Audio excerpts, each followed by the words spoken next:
जी बच्चों, good evening. कैसे हैं आप सब? होप आप सब बहुत अच्छे होंगे। मैं बता दूं, मैं भी बहुत अच्छा हूं। भैया क्या स्टार्ट करने वाले हैं आज से? भैया आज से हम अपना मॉड्यूल 3 यानी कि एनालिसिस ऑफ फाइनेंशियल स्टेटमेंट शुरू करने वाले हैं। मॉड्यूल 3 स्टार्ट करने से पहले मैं ना आपको एक दो बातें क्लियर कर देता हूँ। भैया अगर आप उसका एक चैप्टर पढ़ेंगे तो उसमें आपको चैप्टर का नाम मिलेगा एनालिसिस ऑफ फाइनेंशियल स्टेटमेंट। साथ ही साथ अगर आप बुक का नाम पढ़ोगे तो बुक का नाम भी मिलेगा आपको एनालिसिस ऑफ फाइनेंशियल स्टेटमेंट। तो कई बच्चे ये इंटरप्रिटेशन लेते हैं कि ये एक ही चैप्टर होगा। देखो, अगर ओवरऑल मैं बोलूँ तो शायद एक ही चैप्टर है, बट मैं आपसे कहूँ कि ये 5 अलग-अलग चैप्टर है। भैया एक चैप्टर है, 5 अलग-अलग चैप्टर है, प्लीज़ क्लियर किए क्या-क्या है? भैया देखिए, आपको इस पूरी बुक में जो पढ़ना है ना, वो मैं 5 चीज़ों में डिवाइड करता हूँ। सबसे पहले आपको पढ़ना है कि फाइनेंशियल स्टेटमेंट है क्या? दूसरी चीज़ आपको इसको एनालिसिस करने के लिए 4 टूल्स पढ़ने हैं। दूसरा टूल है आपका कंपैरेटिव एंड कॉमन साइज़ यानी कि दूसरा चैप्टर है आपका। भैया कंपैरेटिव अलग है, कॉमन साइज़ अलग है। तीसरा है रेशियो और चौथा है कैश फ्लो। तो भैया आपको ये 5 चीज़ें पढ़नी है। भैया आपने कह तो बड़ी आसानी से दिया पर इसमें कम से कम 15-16 क्लासेस लग जाएँगी अपनी, ना करते हुए भी, क्योंकि हमें एक-एक क्वेश्चन को अच्छे से करना है। रेशियो और सीएफएस में हम अच्छे से ध्यान देंगे। भैया कंपैरेटिव और कॉमन साइज़ बहुत ईज़ी है, बस उसमें छोटी-मोटी कैलकुलेशन होती है, वो आप कर सकते हैं। आज की क्लास में मैं जो आपको करा रहा हूँ, वो मैं आपको प्रिपरेशन ऑफ फाइनेंशियल स्टेटमेंट करा रहा हूँ।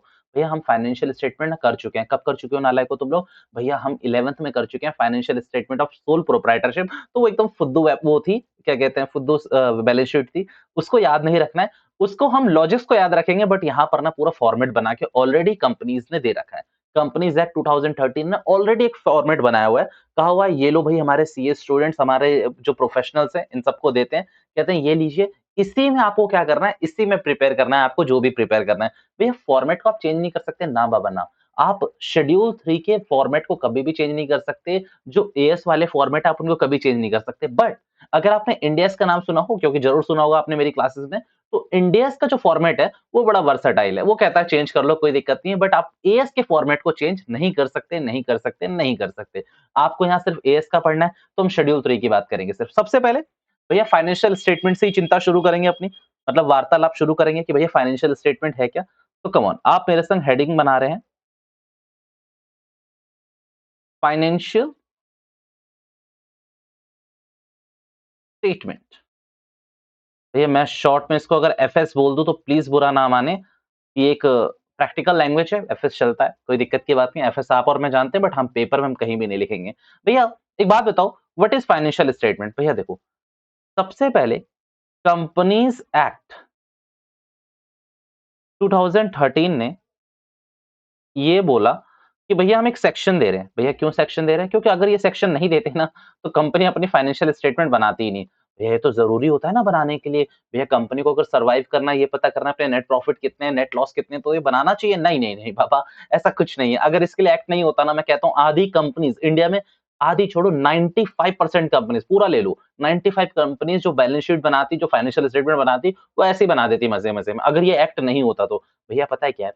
आगे जाकर आप पढ़ोगे, जो ये मैं सेक्शन अभी लिखूँगा, सेक्शन 129, इसी सेक्शन 129 पे 133 लगता है, इसी 133 पे भैया 143 लगता है। भैया क्या है ये? भैया मैं स्पेशल लैंग्वेज में ना बताकर सिर्फ़ एक छोटी बातों में बताता हूँ आपको। इन्हीं चीज़ों की क्या आपको ऑडिट करनी है। इन्हीं चीज़ की अगर आपको ऑडिट करनी है आगे जाकर, इस कंपनीज़ एक्ट में जो आप फाइनेंशियल स्टेटमेंट बनाओगे, इसी की आपको ऑडिट करनी सिखाई जाएगी आगे जा जाकर। और इसी में आप बहुत बड़े-बड़े प्रोफेशनल देखोगे कि बने हुए, जैसे जो सीए हैं, उनका सारा का सारा मोस्टली काम, मतलब 50% काम कह सकते हो ऑडिट से रिलेटेड होता है। तो वो इन्हीं फाइनेंशियल स्टेटमेंट्स की ऑडिट करते हैं, ठीक है? भैया तो बनाना ज़रूरी है। क्यों ज़रूरी है भैया भैया? भैया बनाना इसलिए ज़रूरी है क्योंकि इसकी ऑडिट होगी, ऑडिट का मतलब रीचेक होगा, और रीचेक अगर गलत निकला तो भैया आपको छोड़ेगी नहीं, गवर्नमेंट आपको छोड़ेगी नहीं। तो सेक्शन 129 कहती है कि भैया preparation of FS as per schedule 3 होना चाहिए। भैया हमने तो कुछ नहीं पढ़ा, शेड्यूल 3 क्या है? अभी सुनो ना। भैया preparation of financial statement as per schedule 3 होना चाहिए। और आपको साथ-साथ वही इसने क्या बोला कि भैया फाइनेंशियल स्टेटमेंट की जो डेफिनिशन है, वो कौन से सेक्शन में लिख के दी इन्होंने? तो भैया फाइनेंशियल स्टेटमेंट की डेफिनिशन को तो हमें नहीं पता, बट हमें ये पता है कि जितनी भी डेफिनिशन है वो सेक्शन 2 और सबसेक्शन 40 में लिखी रहती है गधों सेक्शन 2 सबसेक्शन 40 नहीं, सबसेक्शन 40 जो है आपका वो सिर्फ फाइनेंशियल स्टेटमेंट का है। जैसे 2 सबसेक्शन कुछ पढ़ा था आपने 20 कंपनीज़ की डेफिनिशन के लिए, तो उसी तरीके से आप ये मान के चलो सेक्शन 2 सबसेक्शन 40 क्या बताता है कि फाइनेंशियल स्टेटमेंट में आता क्या-क्या है। भैया प्लीज़ समराइज़ कर दो ना, थोड़ी टेक्निकल चीज़ें हो गई। ठीक है, मैं समराइज़ करता हूँ 2 मिनट के अंदर। भैया सबसे पहले एक शेड्यूल 3 क्या है? एक फॉर्मेट है। शेड्यूल 3 एक फॉर्मेट है 3-4 पन्नों का। उस फॉर्मेट के तहत हमें अपनी बैलेंस शीट जो भी हमें फाइनेंशियल स्टेटमेंट में बनाना होता है, बनाना होता है। भैया अगर गवर्नमेंट अगर कंपनीज़ एक्ट 2013 इस चीज़ को मैंडेटरी ना करे कि फाइनेंशियल स्टेटमेंट को बनाना है एज़ पर सेक्शन 129 बनाना है और भैया उसकी डेफिनिशन 2 सबसेक्शन 40 में ना दे, तो कोई ये काम नहीं करेगा। आप खुद ये मन से सोचो। आप हेलमेट क्यों पहनते हो? 95% केसेज़ में आप सब या हम सब हेलमेट सिर्फ़ इसीलिए पहनते हैं कि भैया हमारा चालान ना कट जाए। सेफ्टी का तो इश्यू ही नहीं है। इंडिया के अंदर तो ख़ासकर सेफ्टी का कोई इश्यू नहीं है कि भैया भाड़ में जाए, बस चालान नहीं कटना चाहिए और आजकल तो मैंने वो देखा कैमरे से भी चालान आ रहे हैं, तो हम लोग और पहन के जाते हैं कि भैया हेलमेट चाहिए। बट हमारे मन में सेफ्टी का कंसर्न ही नहीं है और अगर आपको लगता है ना सेफ्टी का कंसर्न है, तो मैं आपको बता दूँ आपका हेलमेट 250, 300, 400 वाला है, जो सेफ्टी प्रोवाइड भी नहीं करता। वो सेफ्टी प्रोवाइड भी नहीं करता। आप उसको पटकोगे ना वो ऐसे ही टूट जाएगा। तो सिंपल बात क्या है कि हमारा मेन मुद्दा क्या रहता है? पेनल्टी से बचना। तो भैया अगर यहाँ कंपनी ने कंप्लाई नहीं करा इन सेक्शन के संग, तो इनको भी पेनल्टी सफ़र करनी पड़ेगी एंड हो सकता है इनका लिक्विडेशन करा दे, इसको गवर्नमेंट बंद करवा दे इस कंपनीज़ को। आपको मोटा-मोटी ये फ्रेम में रखना है कि भैया मैंडेटरी है बनाना एफएस और जिनको बोला जाएगा वही बनाएँगे। वो हमारे सिलेबस का पार्ट नहीं है। सिर्फ़ 1-2 सेक्शन में इसीलिए पढ़ा रहा हूँ क्योंकि आगे जाकर आप ही को तो अकाउंटिंग प्रोफेशनल बनना है ना। एमबीए कौन करेगा? आप करोगे। सीए कौन करेगा? आप करोगे। सीएस कौन बनेगा? आप बनोगे। भैया बीकॉम, एमकॉम कौन करेगा? आप बनोगे। तो अकाउंटिंग प्रोफेशनल तो आप ही बनने वाले हो ना। ऐसा तो नहीं ना इंजीनियर बनने वाले हो कॉमर्स लेके गधों कि कॉमर्स लेके अब हम इंजीनियर बन जाएँगे, ऐसा मत करना प्लीज़ बहुत हर्ट होता है। क्योंकि साइंस वाले इंजीनियर बने तो ज़्यादा ठीक है। कॉमर्स वाले कॉमर्स फील्ड में रहे, साइंस वाले साइंस फील्ड में रहे, सबका भला होना चाहिए, ठीक है? So back to the point मैंने आपको बता दिया मैंडेटरी क्या है। भैया फाइनेंशियल स्टेटमेंट सेक्शन 2 सबसेक्शन 40 में लिखी हुई है। भैया ये बोलता है कि फाइनेंशियल स्टेटमेंट इंक्लूड्स क्या-क्या इंक्लूड्स करती है? सिर्फ 4 चीज़ें, सिर्फ और सिर्फ 4 चीज़ें। भैया कौन-कौन सी? भैया balance sheet, profit and loss account, notes to account, cash flow statement. भैया ये चारों चीज़ें प्लीज़ हमें लिखवा दीजिए फिर हम आगे बढ़ेंगे। जी, financial statement includes balance sheet, profit and loss account, ठीक है? Profit and loss account,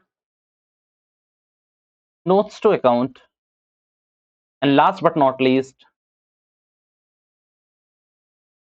cash flow statement उफ सीएफएस। ये उफ क्या था? इसका शॉर्ट टर्म। भैया बैलेंस शीट को यहां पर बोला जाएगा मीन्स इसका सेकंड नाम है पोजीशन स्टेटमेंट।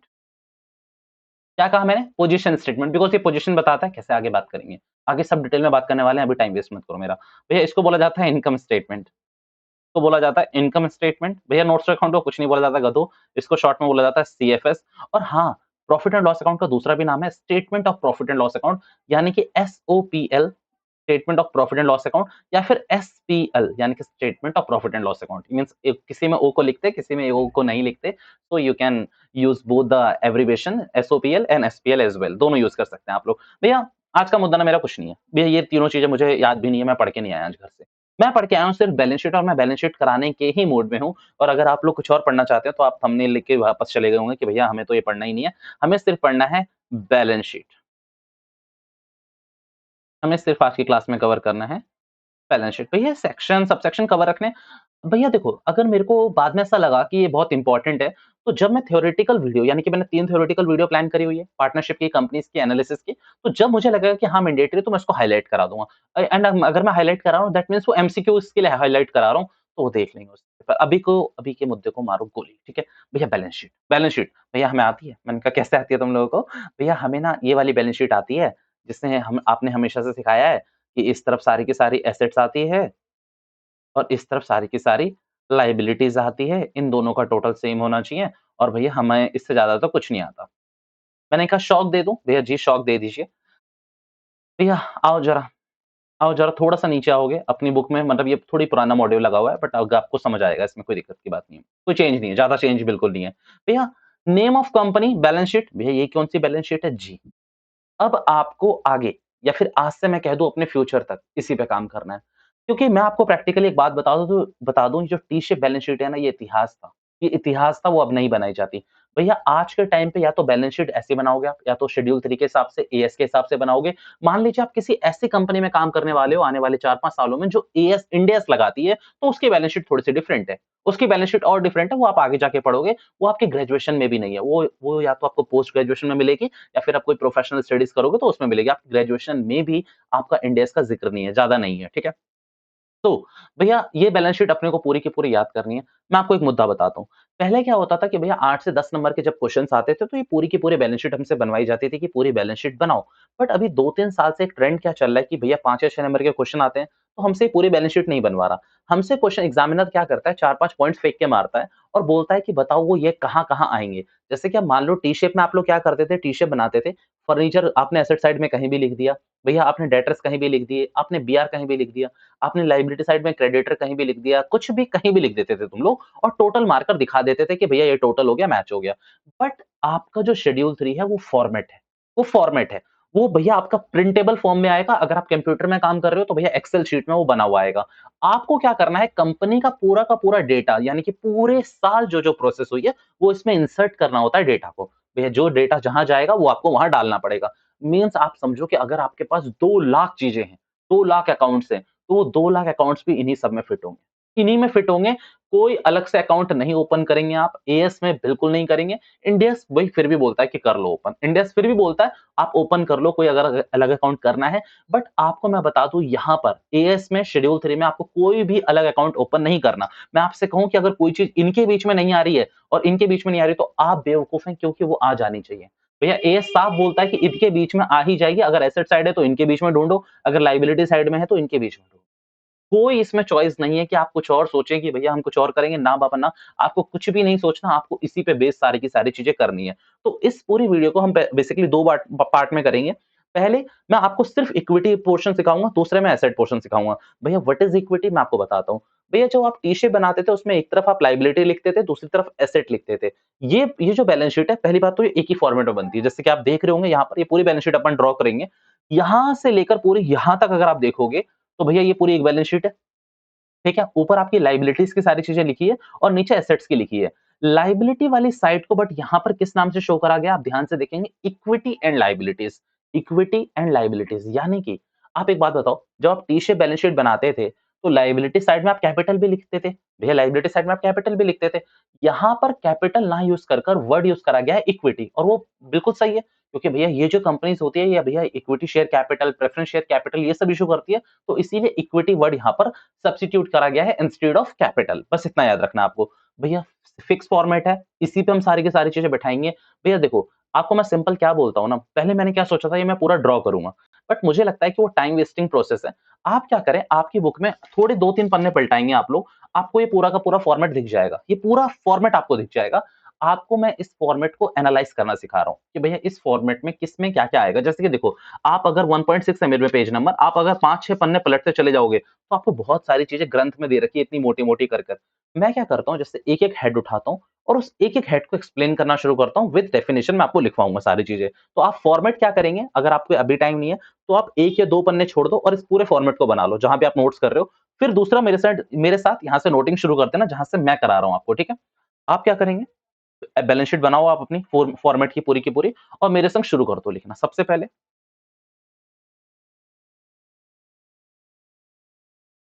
बैलेंस शीट का पूरा फॉर्मेट आप लोग बनाइए, जो भी फॉर्मेट वहाँ पर दे रखा है, पूरा का पूरा फॉर्मेट कॉपी करो। भैया आप अपनी बैलेंस शीट को ऐसे कर लो, इक्विटी एंड लायबिलिटीज़। मैं कहूँ कि बैलेंस शीट को 2 मेनली भागों में बाँटा जाता है, इक्विटी एंड लायबिलिटीज़ और दूसरा है एसेट। पहला इक्विटी एंड लायबिलिटी, दूसरा एसेट। इक्विटी एंड लायबिलिटी में होते हैं आपके 4 हेड। इक्विटी और लायबिलिटी में आपके 4 हेड होते हैं। पहले हम एक-एक करके हेड लेते हैं, ठीक है? हेड 1,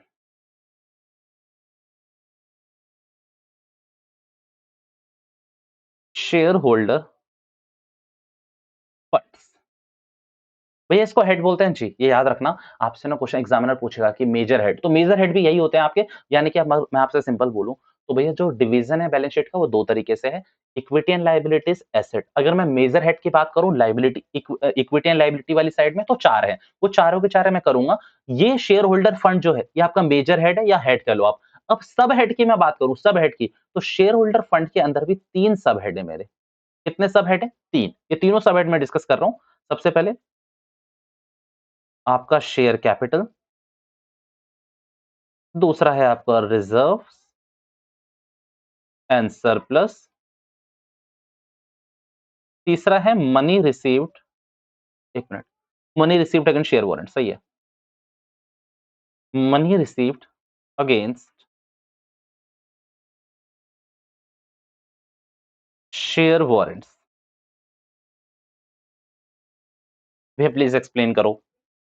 अब एक्साइटमेंट बढ़ रही है, प्लीज एक्सप्लेन करो भैया। सबसे पहले बैलेंस शीट को 2 हिस्सों में बाँटना है। भैया मैं सिंपल बात बता देता हूँ। अगर आपको चाहिए ना 20-25 मिनट में ये कवर करना है तो भैया आप मेरे पास गलत आए हैं। सिंपल है, मेरी वीडियो 2 जने देखें, 10 जने देखें, 1 लाख लोग देखें, 1 करोड़ लोग देखें, मुझे फ़र्क नहीं पड़ता।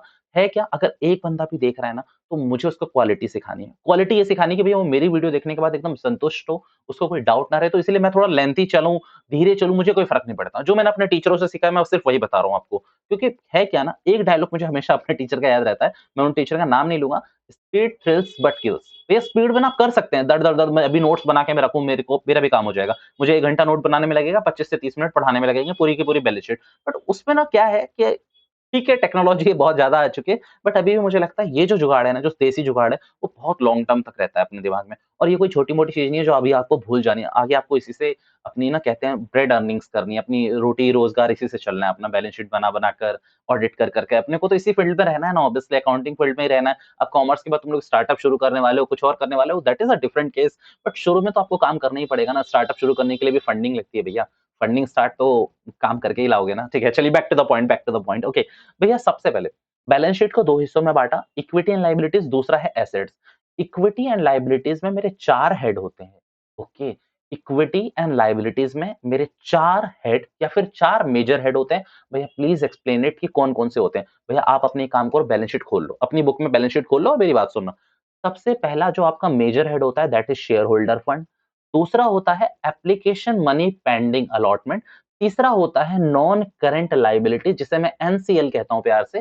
चौथा होता है आपका करंट लायबिलिटी जिसे मैं सीएल बोलता हूँ प्यार से। भैया ये 4 आपके क्या है, मेजर हेड है। इन 4 के अंदर अभी हमने पहला सब हेड पकड़ा हुआ है, पहला मेजर हेड पकड़ा हुआ है शेयर होल्डर फंड। और शेयर होल्डर फंड के अंदर अगर आप देखोगे बैलेंस शीट में तो आपको 3 सब हेड बता रखे हैं, share capital, reserve and surplus, money received against share warrants. ये तीनों चीजें बता रखी है।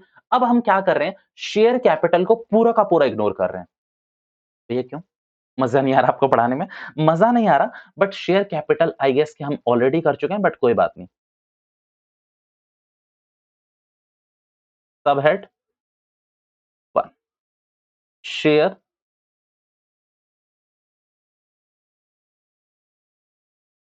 कैपिटल। चलिए मैं कुछ बातें कर लेता हूँ इसके, फिर मैं आगे बढ़ जाऊंगा। भैया शेयर कैपिटल के आगे आप देखोगे कि आपको सबसे पहले बनाना है नोट्स टू अकाउंट्स में फॉर्मेट नंबर 1। ये नोट नंबर 1 है, यहाँ पर आपको लिखना होगा 1। भैया यहाँ पर क्या लिख दोगे आप लोग? यहाँ लिखोगे 1। भैया आप क्या लिखोगे? नोट्स टू अकाउंट में 1। अब यहाँ पर आपको यहाँ पर कोई कलाकारी ज़्यादा नहीं करनी होती। आपको जो इसके नोट्स टू अकाउंट बनाने हैं ना, उसमें कलाकारी करनी है। और सच कहूँ दोस्त, तो ये नोट्स टू अकाउंट हमने सीखा हुआ है। कंपनीज़ अकाउंटिंग में मैंने ये नोट्स टू अकाउंट बहुत अच्छे से सिखाए हुए हैं आपको, क्योंकि वहाँ मैं लिखवाता था एक्सट्रैक्ट ऑफ बैलेंस शीट, और मैं ये करवाता था पूरा का पूरा। तो भैया वहाँ कैसे शो करता था मैं शेयर कैपिटल? कुछ ऐसा।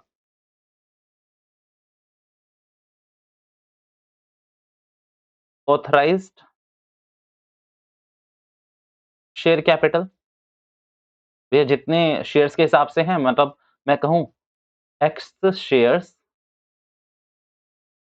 At the rate dash each, ऐसा करके मैं शो करवाता था वहाँ पर। फिर मैं कराता था आपको इश्यूड कैपिटल, कि आपने इश्यूड कितनी करी है, ठीक है? फिर हम तीसरे उसमें कौन-सी करते थे? सब्सक्राइब्ड कैपिटल,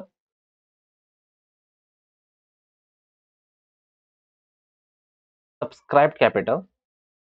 और सब्सक्राइब्ड कैपिटल के अंदर हमेशा मैं 2 चीज़ें सिखाता था आपको, subscribed and fully paid up, subscribed but not fully paid up. कौन-कौन से?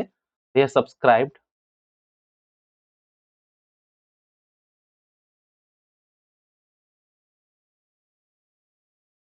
And fully paid up,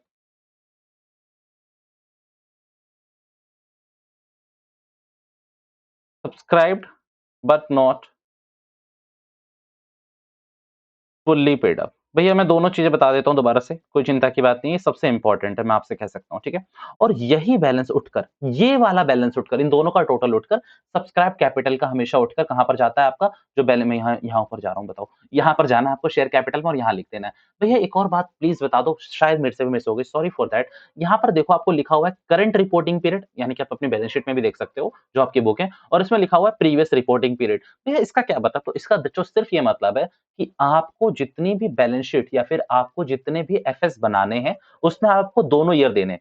current year भी और उसका प्रीवियस ईयर भी। भैया करंट ईयर और प्रीवियस ईयर हम क्यों देते हैं? कंपैरिजन के लिए, ताकि आप ना कंपेयर कर सको कि पिछले साल से इस साल में मेरी कितनी बढ़ोतरी या फिर कितना मेरा गिरावट आई है मेरी चीज़ों में, मेरी शेयर कैपिटल में, मेरी बाकी सारी चीज़ों में कितना मेरा इंक्रीज़ या फिर डिक्रीज़ हुआ है। भैया हमारे ऊपर एक डाउट आ गया, मैंने कहा पूछो, 1 मिनट मेरे पास बाल आ गया है यहाँ पर। ओके। Sorry for that. भैया एक बात बताइए, हमें एक हमारे पास एक डाउट आ गया। मान लीजिए कोई ऐसी कंपनी है जो आज ही स्टार्ट हुई है, सिर्फ आज स्टार्ट हुई है, इसी साल स्टार्ट हुई है।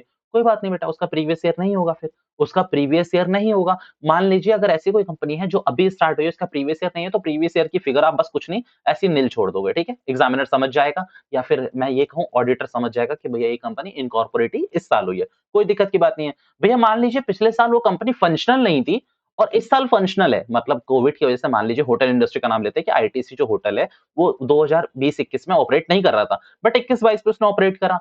21-22 की फिगर मान लीजिए वो करंट ईयर की पीरियड थी। भैया तो यहाँ क्या डालेगा वो 20-21 की? ना बाबा ना, वहाँ ये फिर ये 20-21 की नहीं डालेगा। उससे पहले जो जहाँ वो ऑपरेट कर रहा था, यानी कि 19-20 या फिर 18-19 उसकी फिगर डालेगा वो, ठीक है? मतलब जो कंपैरिज़न होना चाहिए वो अच्छे से होना चाहिए, क्योंकि आप समझिए यहाँ पर शेयर कैपिटल बाकी सारी चीज़ें तो सेम रहेगी, बट एसेट और में काफ़ी चेंज नहीं आएगा। भैया आप समझिए ना, आप अगर रेवेन्यू की बात कर रहे हो, अगर मैं बैलेंस शीट पे से छोड़कर मैं प्रॉफिट एंड लॉस अकाउंट में चले जाऊँ, तो वहाँ सेल्स होती है। अब समझो कि इस साल तो सेल मान लें कुछ ना कुछ हुई होगी, 2021-22 में कुछ ना कुछ तो सेल हुई होगी। बट अगर मैं बात करूँ 2020-21 की, क्योंकि हम ऑपरेट ही नहीं कर रहे थे, तो वहाँ पर मेरी सेल क्या रही होगी? फॉर श्योर वहाँ मेरी सेल रही होगी 0 या फिर बहुत नॉमिनल रही होगी। तो इसीलिए मैं उससे कंपेयर ना करके उस ईयर से कंपेयर करूँगा जो एफिशिएंट था, जो इफेक्टिव जहाँ पर हमारी प्रोसेस चलती रही थी, ठीक है? ये बातें क्लियर हुई? भैया एग्ज़ामिनर इतना नहीं फँसाएगा जितना तुम लोग फँसा रहे हो मेरे को, तो एग्ज़ामिनर इतना फँसाएगा नहीं, तो टेंशन नहीं लेने की ज़रूरत। तो भैया यहाँ पर क्या आएगी, ये सारी की सारी चीज़ें आएँगी, जो-जो मैंने लिखवाई, ये सारी चीज़ें हम पहले भी डिस्कस कर चुके हैं। मैं इसमें आपको ज़्यादा नोटिंग भी नहीं करवाना चाहता, बट ये पूरा का पूरा फॉर्मेट है। भैया प्लीज़ हमें बस एक बार ये बता दीजिए कि यहाँ क्या जाता है और यहाँ क्या जाता है? बच्चों देखो मैं ऑलरेडी वैसे बता चुका हूँ, बट फिर भी। Subscribed and fully paid up में क्या जाता है, वो कैपिटल जो आपने पूरी की पूरी कॉल्ड कर ली और पूरी की पूरी रिसीव हो गई। मतलब ₹10 का मान लो हम हमें उस पे माँगना था, 10,000 शेयर पे हमें ₹10 माँगने थे। हमने 10,000 शेयर पे ₹10 माँग लिए और हमें ₹10 रिसीव हो गए, तो वो जाएगा subscribed and fully paid up. अगर अगर 10,000 शेयर्स पे हमने ₹8 ही माँगे हैं, तो वो जाएगा subscribed but not fully paid up में। 10,000 शेयर्स पे अगर हमने ₹10 का शेयर था, बट अभी हमने 8 ही कॉल करे हैं, तो वो कहाँ जाएगा? Subscribed but not fully paid up में।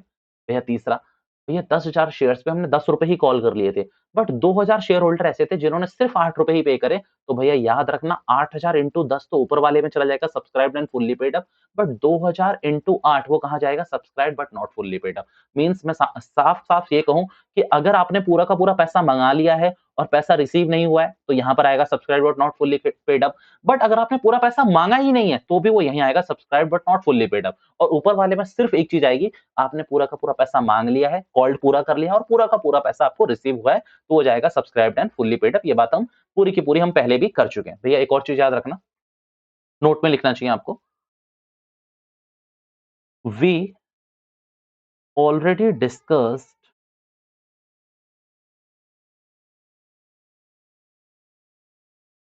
कॉन्सेप्ट ऑफ शेयर कैपिटल, नाले को नोट में लिखो,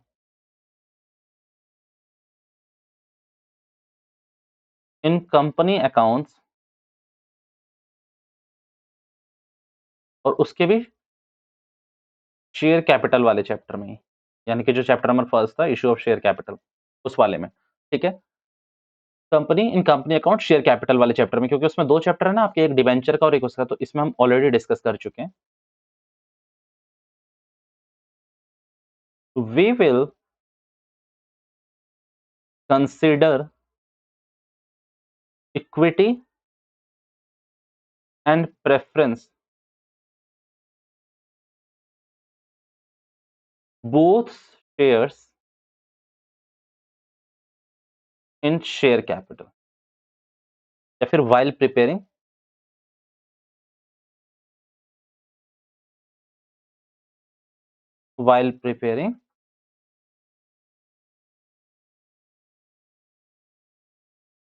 notes to account of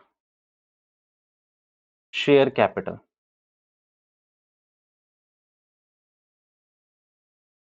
done है भैया। We will consider equity and preference both shares while preparing notes to account of share capital. हम दोनों shares को प्रेफरेंस देंगे, यानी कि इक्विटी वाला भी लेंगे और प्रेफरेंस वाला भी लेंगे। तो अगर आपका डाउट है कि सिर्फ इक्विटी लेंगे, ना बाबा ना, दोनों के दोनों लेंगे, इक्विटी भी लेंगे, प्रेफरेंस भी लेंगे, दोनों के दोनों लेंगे। ठीक है भैया। मैं आपको एक और चीज बता दूं, इसमें ना पूरी आपकी बुक में एफएस के लिए, एफएस में बैलेंस शीट के लिए कोई भी न्यूमेरिकल नहीं है, सिर्फ ये थ्योरेटिकल क्वेश्चन पूछे जाते हैं कि कहां डालना है, कहां नहीं डालना, प्रेजेंटेशन बताओ। तो आप बेफिक्र होकर रखना कि इसमें कोई थ्योरेटिकल क्वेश्चन नहीं है। सब हेड टू चेक कर लो कौन सा है, reserve and surplus.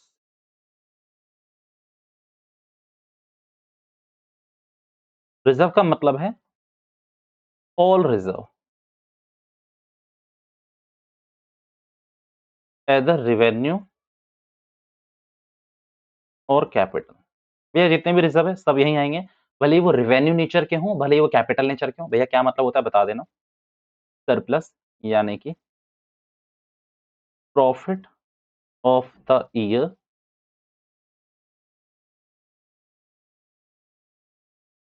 Either positive और नेगेटिव। भैया ये दोनों बातें हमें समझनी है, मैं बता रहा हूँ। मैं बहुत सिंपल लैंग्वेज में बताऊंगा, प्लीज सुनना। ये रिजर्व का मतलब, सबसे पहली बात, रिजर्व जो होते हैं वो आपके दो तरीके के होते हैं।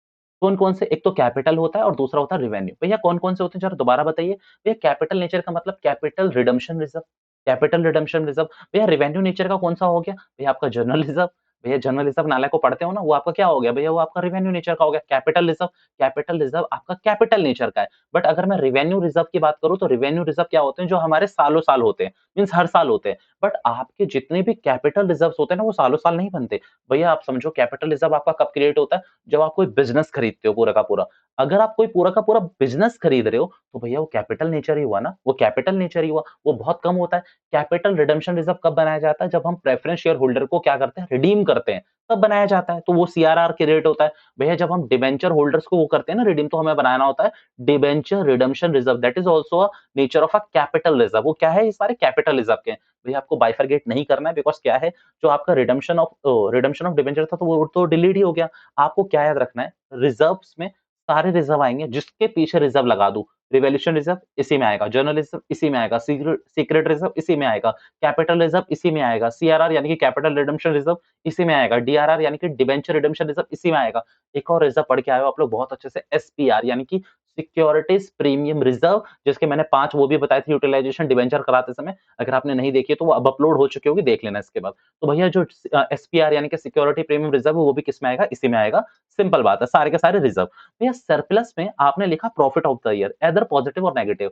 भैया नेगेटिव का मतलब तो लॉस हुआ ना, नेगेटिव का मतलब तो लॉस हुआ। हाँ बच्चों बिल्कुल लॉस ही हुआ। बट मैं यहाँ पर ना प्रॉफिट इसीलिए बोला क्योंकि सरप्लस का बच्चे अक्सर इंटरप्रिटेशन सिर्फ प्रॉफिट में लेंगे, तो इसलिए मैंने प्रॉफिट ही लिखा। भले ही वो नेगेटिव हो या फिर पॉजिटिव हो। भैया पॉजिटिव होगा तो पॉजिटिव शो कर देंगे, नेगेटिव होगा तो नेगेटिव शो कर देंगे।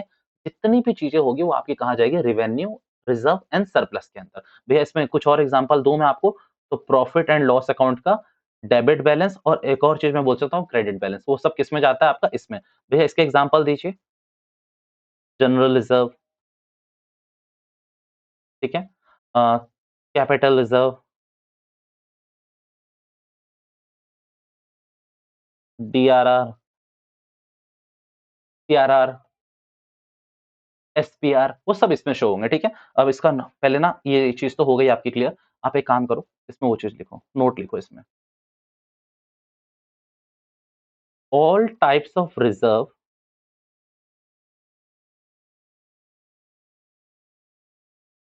Will be show will be shown in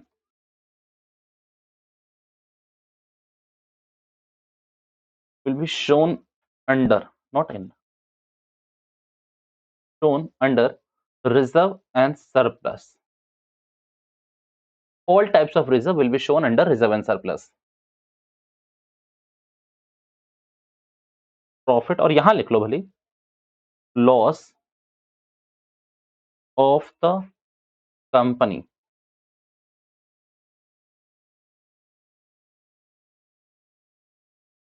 will be shown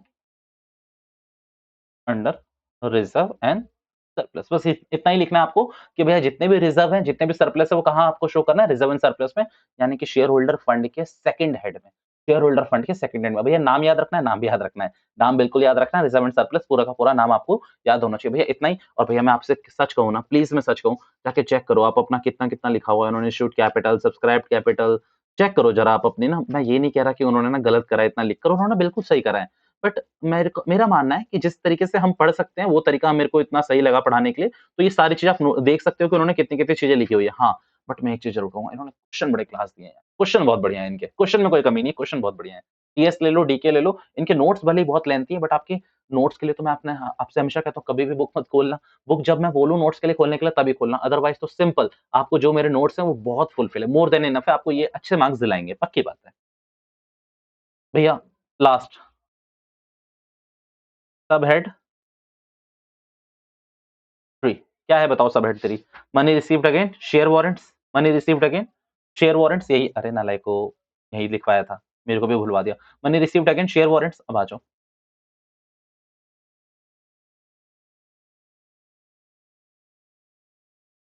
money received against share warrants, money received against share warrants, भैया इसका क्या मतलब सुनो। सॉरी भैया पीसीसी लिमिटेड थी, इनको क्या हुआ, एक टेंडर मिला। भैया क्या टेंडर मिला इनको? टेंडर मिला कि आप दुबई के अंदर भी अपनी फ्रेंचाइजी खोलो, आप दुबई के अंदर भी अपनी फ्रेंचाइजी, एक मिनट बच्चों, ठीक है।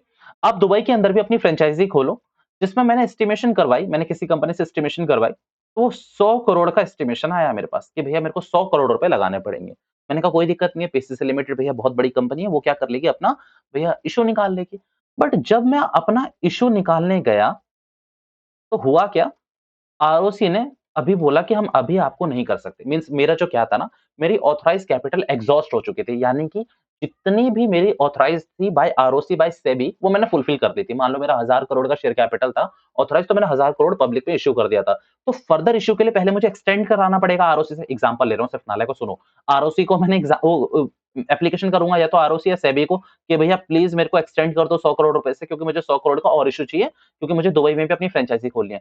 भैया इन्होंने बोला इन इस पूरे प्रोसेस में लेट्स से मेरे को पता चल गया था कि कम से कम मुझे 6 महीने लग जाएँगे। इस पूरी प्रोसेस में इंडिया में मुझे 6 महीने लग जाएँगे। तो हुआ क्या, मैंने लोगों से ऐसे ही पैसे लेना शुरू कर दिए। मैंने क्या करा, लोगों से पैसे लेने शुरू कर दिए, बट अगर मैं सिर्फ ऐसे ही पैसे लूँगा तो मैं फ्रॉड कहलाऊँगा। तो मैंने क्या करा, कंपनीज़ एक्ट इसको प्रोहिबिट नहीं करती है, बिल्कुल बोलती है कि लीगल है आप करो। कंपनी क्या करती है कि भैया अपने एक्जिस्टिंग शेयर होल्डर या फिर आपको न्यू शेयर होल्डर से आप पैसा उठाओ against the share warrant, against share warrant. भैया जो शेयर वारंट्स है ना, ये लेस देन शेयर्स है बट इक्वल टू शेयर्स है। भैया क्या less than share but equals to share? Yes. भैया देखो ये शेयर्स नहीं है, बट ये एक प्रॉमिस है। Share warrant is just a promise कि जब भी मेरा फर्दर इश्यू आएगा, यानी कि जब भी मेरा नेक्स्ट इश्यू आएगा, तो सबसे पहले शेयर्स मैं आप ही को दूंगा जिनके पास वो शेयर वारंट्स है। भैया दोबारा से, भैया 100 करोड़ का मुझे शेयर कैपिटल चाहिए था, मान लीजिए किसी कारणवश मुझे उसमें बहुत टाइम लग रहा है या फिर बहुत सारा प्रोसेस पड़ा हुआ है और मुझे अर्जेंटली पैसा चाहिए था। मैंने अपने एक्जिस्टिंग शेयर होल्डर या फिर न्यू शेयर होल्डर मैंने पैसे मंगा लिए, बट मैंने उनको बदले में कंपनी के नाम पे शेयर वारंट्स इश्यू कर दिए। अब शेयर वारंट्स क्या वो दिखाते हैं, शेयर वारंट्स ये दिखाते हैं कि अगर पीसीसी लिमिटेड का कल को इश्यू आता है, जैसे ही नेक्स्ट इश्यू आएगा, तो सबसे पहले जो शेयर्स के मालिक होंगे, जो सबसे पहले शेयर्स के हकदार होंगे, जिनको वो अलॉट होंगे, वो कौन होंगे? वो बंदे जिनके पास शेयर वारंट्स ऑलरेडी हैं, सबसे पहले उन्हीं को मिलेंगे। भैया और किसी ने अप्लाई कर रखे हैं, रिजेक्ट हो जाएँगे। सबसे पहले किनको मिलेंगे? जिन्होंने अप्लाई कर रखे हैं। अगर अप्लाई करने वाले फुलफिल हो चुके हैं, तब मैं मान सकता हूँ कि मैं नए वालों को दे दूँगा, but share warrants is just a shares but less than share, क्योंकि ये शेयर है नहीं, बट शेयर का एक प्रॉमिस है। ठीक है? चलिए लिखना शुरू करिए इसके बारे में, शायद आपको कहानी समझ में आ तो चुकी होगी। Share warrant is agreement between company and applicant, applicant के बगल में रखना,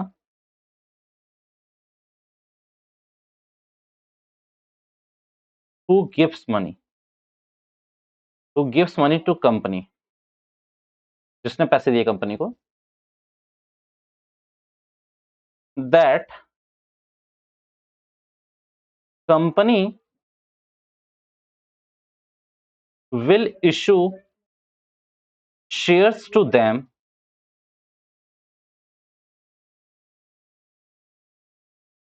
on further oblique next issue।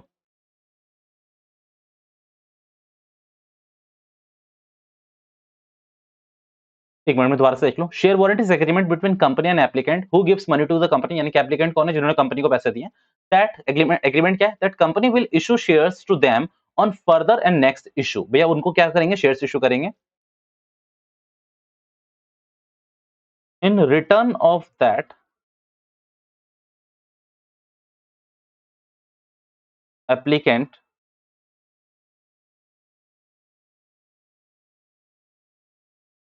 Paid money to company in advance.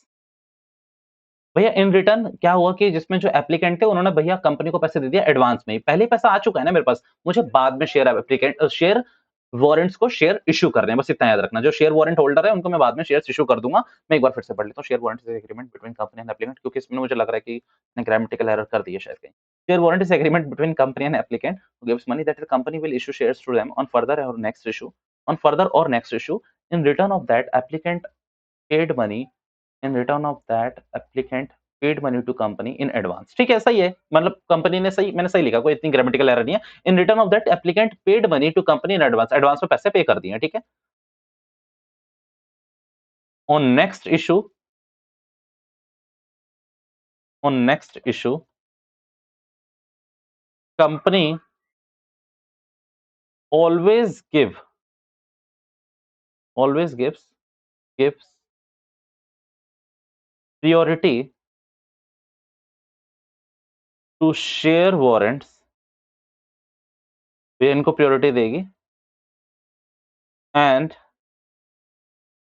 Convert them, इनको कन्वर्ट कर देगी किसमें, कन्वर्ट दैम इनटू शेयर्स। भैया कभी भी कंपनी इनको वो नहीं कर सकती कि जाओ हम तुम्हें नहीं देते, ना ना ना, कभी भी नहीं। भैया इसको हमेशा देना पड़ेगा, क्योंकि इसने एडवांस में पैसा दे रखा भैया, ऑलरेडी इसने time value of money waste करा अपना। मींस आप मान लो 6 महीने के लिए आपको 6 महीने बाद इश्यू करने थे, इन्होंने तो पैसा आज ही दे दिया ना, 6 महीने तक तो इनको ना प्रॉफिट मिलना है ना इंटरेस्ट मिलना है, तो सबसे पहले इन्हीं को कंसीडर करना है आपको। डन। तो भैया आपको याद रखना है, इसमें कोई भी ज्यादा क्वेश्चन नहीं पूछा जाता। Share application money pending allotment सबसे फुद्दू कॉन्सेप्ट है। मैं जब आपको रेशियो पढ़ाऊंगा तो कटवा भी दूंगा। ये वाला और इससे जो अगला हेड, मेजर हेड पढ़ाने वाला हूं, वो कभी काम नहीं आता, वो कभी पूछा भी नहीं जाता, बट आपको पता होना चाहिए कि इसका मतलब क्या है, share application money pending allotment का मतलब क्या है। आजकल बिल्कुल ट्रेंड में नहीं है, मतलब नहीं होता ये यूज, ठीक है। सब हेड आपके तीनों के तीनों हो चुके हैं पापा, आपके सब हेड तीनों के तीनों हो चुके हैं, आप चेक कर लो। आप एक बार चेक कर लो, शेयर कैपिटल हो गया, रिजर्व एंड सरप्लस हो गया, money received against share warrants हो गए। भैया आप अगर आप देखोगे ना, आप, मैं बैलेंस शीट का जो पहला चैप्टर है, यानी कि फाइनेंशियल स्टेटमेंट ऑफ कंपनी, इसमें मैं आपको चॉइस देता हूं। आपको अगर पूरे के पूरे इलस्ट्रेशंस करने हैं, आप इलस्ट्रेशंस करो। अगर आपको पूरे के पूरे क्वेश्चंस करने हैं, क्वेश्चंस करो, क्योंकि जितने जितने ज्यादा आप क्वेश्चंस करोगे, आपको ना नई नई चीजें पता चलेगी। अच्छा ये रिजर्व में जा रहा है, ये वहां जा रहा है। मैं आपसे सच कहूं, इसमें ना कुछ ऐसी टर्म्स भी होती हैं कई बार, वैसे अभी तक तो नहीं क्योंकि हमने सारी पढ़ ली है, बट मोस्टली जब हमने पहले पढ़ी थी ना, आज से 4-5 साल पहले, तो ऐसा लगता था कि यार ये नई चीज़ है कुछ भी। जब हम स्टूडेंट लाइफ से जब पढ़ाने पे आए थे, तो नई चीज़ें लगती थी। तो इसीलिए पढ़ो, खुद प्रैक्टिस करो, क्योंकि इसमें कोई भी क्वेश्चन ऐसा नहीं है। आप अगर इसके क्वेश्चंस में जाओगे ना, शुरू के क्वेश्चंस में, इनिशियल जो क्वेश्चंस दे रखे हैं, उसमें क्या दे रखा है कि शेयर कैपिटल कहाँ जाएगा, money received against share warrants किस मेजर हेड में जाएँगे। तो बस यही सब चीज़ें दे रखी है। अगर आप इसके शुरू के 5-6 क्वेश्चंस देखोगे तो। प्लीज़ एक बार इसको देखो, देखो इसको, फिर मैं आपको अगले हेड्स लिखवाता हूँ, ठीक है? मैं आपको एक और हेड लिखवा देता हूँ, मेजर हेड, फिर उसके बाद हम आगे चलेंगे, ठीक है? कहाँ गया? हेड 1 लिख लिया आपने, शेयर होल्डर फंड, उसके अंदर अपने नीचे चीजें लिख ली। अब हेड 2 लिखवा रहा हूं मैं आपको। याद रखिएगा, जहां-जहां मैं हेड लिख रहा हूं, उसको मेजर हेड भी बोला जा सकता है, कोई दिक्कत नहीं है। हेड 2 एप्लीकेशन मनी, ये अच्छा है। काम नहीं आता बट अच्छा है, समझने के लिए अच्छा है। Application money pending allotment. अब सुनना भैया हुआ क्या, XYZ लिमिटेड, इन्होंने अपना आईपीओ निकाला। इन्होंने अपना आईपीओ निकाला भैया, कब के लिए? लेट्स से 28 मार्च को इन्होंने अपना आईपीओ निकाला, ठीक है? और इन्होंने बोला कि भैया जो आईपीओ क्लोज़ हो जाएगा वो क्लोज़ होगा 30 मार्च तक। 30 मार्च तक जिसको जितने पैसे देने हैं दे दो। 30 मार्च तक जिसको जितने पैसे देने हैं दे दो। इस बीच भैया कंपनी में बहुत सारी एप्लीकेशन आई, बहुत सारी एप्लीकेशन आई, ठीक है? और ये एप्लीकेशन सिर्फ एप्लीकेशन नहीं आया होगा क्योंकि एप्लीकेशन मनी भी आया होगा। भैया आपको सच में पता है कि एप्लीकेशन वालों की हमें कोई वो नहीं है ज़रूरत, हमें एप्लीकेशन मनी की ज़रूरत है। तो भैया 28 से लेकर 30 मार्च तक बहुत सारी एप्लीकेशन आई। अब हुआ क्या, कंपनी ने सोचा कि भैया हम 2 अप्रैल को हम इनको अलॉटमेंट कर देंगे। यानी कि अगर ये 2022 है तो आप मान लीजिए कि 2 अप्रैल 2022 को यहाँ पर कंपनी ने सोचा कि हम अलॉटमेंट कर देंगे। बट आप अगर यहाँ पर एग्ज़ैक्टली देखेंगे, तो यहाँ पर एक डेट निकल के आ रही है 31 मार्च, जिसमें आपका फाइनेंशियल ईयर क्लोज़्ड होना है। भैया 31 दिसंबर भी हो सकती है बट अभी मैं मार्च का ले रहा हूँ, ठीक है? भैया इसमें क्या होना, आपका एप्लीकेशन आपको क्या करना पड़ेगा कि आपका पूरा का पूरा फाइनेंशियल स्टेटमेंट क्लोज़ करना है। आप समझो, यहाँ से यहाँ तक लेट्स से कि 100 करोड़ रुपए कंपनी के पास एज़ अ एप्लीकेशन मनी आया था। कितने रुपए? 100 करोड़ रुपए। भैया आप एक बात सोचो, 31 तारीख तक ये पैसा बैंक में पड़ा हुआ था। अभी आपने क्या करा है, सिर्फ पहली एंट्री मारी और पहली एंट्री क्या होती है? Bank account debit to share application money. पैसा आ गया। कहाँ तक पैसा आ गया भैया? 31 मार्च तक। भैया 2 अप्रैल को आप अलॉटमेंट की एंट्री मारते। कौन सी entry? Share application money to share capital. यही करते या फिर रिफंड विफंड जो भी करते, दूसरी एंट्री करते share application to share allotment, और वो allot share application to share capital, ये अलॉटमेंट की एंट्री होती है। अलॉटमेंट कॉल वाली नहीं कह रहा मैं, इंस्टॉलमेंट वाली। अलॉटमेंट का मतलब कि आप उनको शेयर इश्यू कर देते, जो भी एप्लीकेंट्स थे। हुआ क्या, यहाँ पर फाइनेंशियल ईयर क्लोज कर दिया आपने। फिर जैसे आप फाइनेंशियल ईयर क्लोज करोगे, आपको फॉर श्योर आपको अपनी फाइनेंशियल स्टेटमेंट्स बनानी पड़ेगी, एफएस प्रिपेयर करने पड़ेंगे। जब आप एफएस प्रिपेयर करने गए, तो आपको पता चला कि आपके बैंक में 100 करोड़ रुपए एप्लीकेशन मनी पड़ा हुआ है। कितना? 100 करोड़ रुपए एप्लीकेशन मनी पड़ा हुआ है। अब आपने पूरी बैलेंस शीट ढूंढी।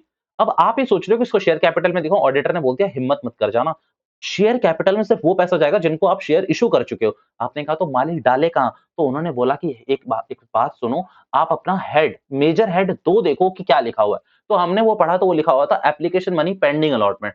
तो स्पेसिफिकली ये जो बेवकूफ कंपनी होती है जो ईयर एंड पे वो अपना इश्यू करती है आईपीओ, उनके लिए निकाला कि भैया जो ऐसी कंपनी है जिन्होंने अपना एप्लीकेशन मनी रिसीव कर लिया है, बट उनका अलॉटमेंट अभी पेंडिंग है, यानी कि या तो नेक्स्ट ईयर होगा या नेक्स्ट फाइनेंशियल ईयर में कुछ टाइम बाद हो जाएगा, बट ईयर एंड क्लोज हो गया है। तो वो क्या करेगी, 100 करोड़ को पूरा का पूरा कहाँ शो कर देगी?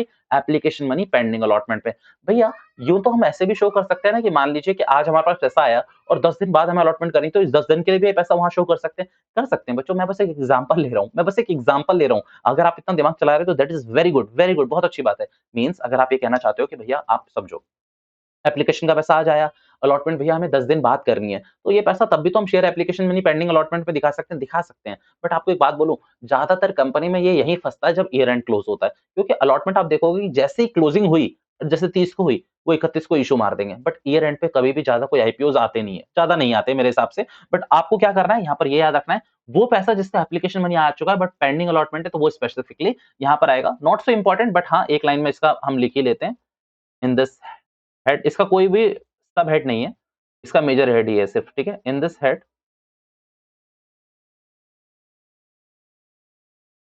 इन this head, when company invites application and allotment is pending, means shares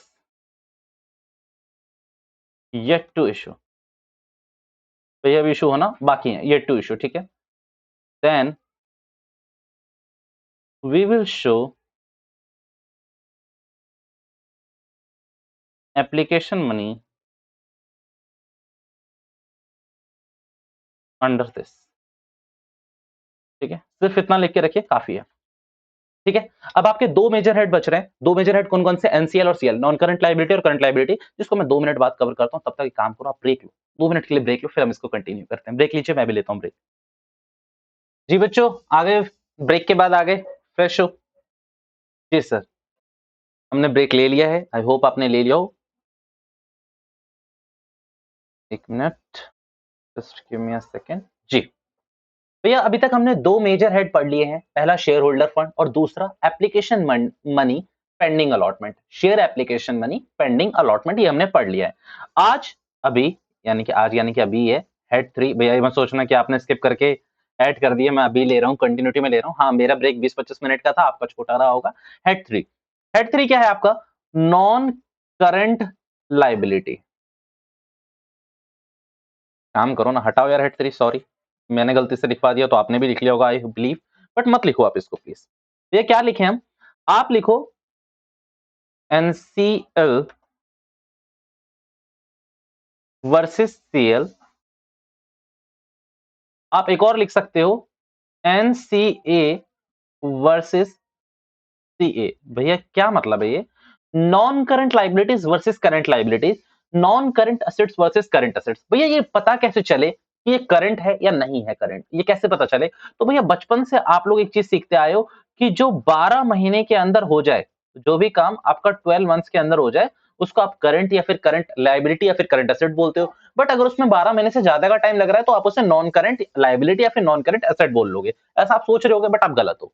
भैया ये वन ऑफ द कंडीशन है कि हाँ आप इसको करंट बोल सकते हो, बट ये पूरी एग्जॉस्टिव नहीं है। ये लिस्ट आप एग्जॉस्टिव नहीं कर सकते कि 12 महीने तक है तो ही आप इसको करंट बोलोगे। मैं कहता हूं कभी कभार 24 महीने वाली चीज को, जिसकी पेमेंट 24 महीने बाद करनी है आपको, 36 महीने बाद करनी है, ऐसा होता नहीं है प्रैक्टिकली, बट थ्योरेटिकल लाइफ में ऐसा हो सकता है कि 36 महीने बाद भी है तो भी आप उसको करंट ही बोलो। क्योंकि यहां पर एक ना सिस्टम जनरेट हो जाता है, that is called operating cycle. यह एक सिस्टम जनरेट होता है जिसको कहा जाता है ऑपरेटिंग साइकिल। भैया क्या मतलब है इसका ऑपरेटिंग साइकिल का? तो देखो भैया, देखिए होता क्या है, करंट एसेट या फिर करंट लायबिलिटी डिसाइड करने के लिए आप देखते हो operating cycle and as well as 12 months.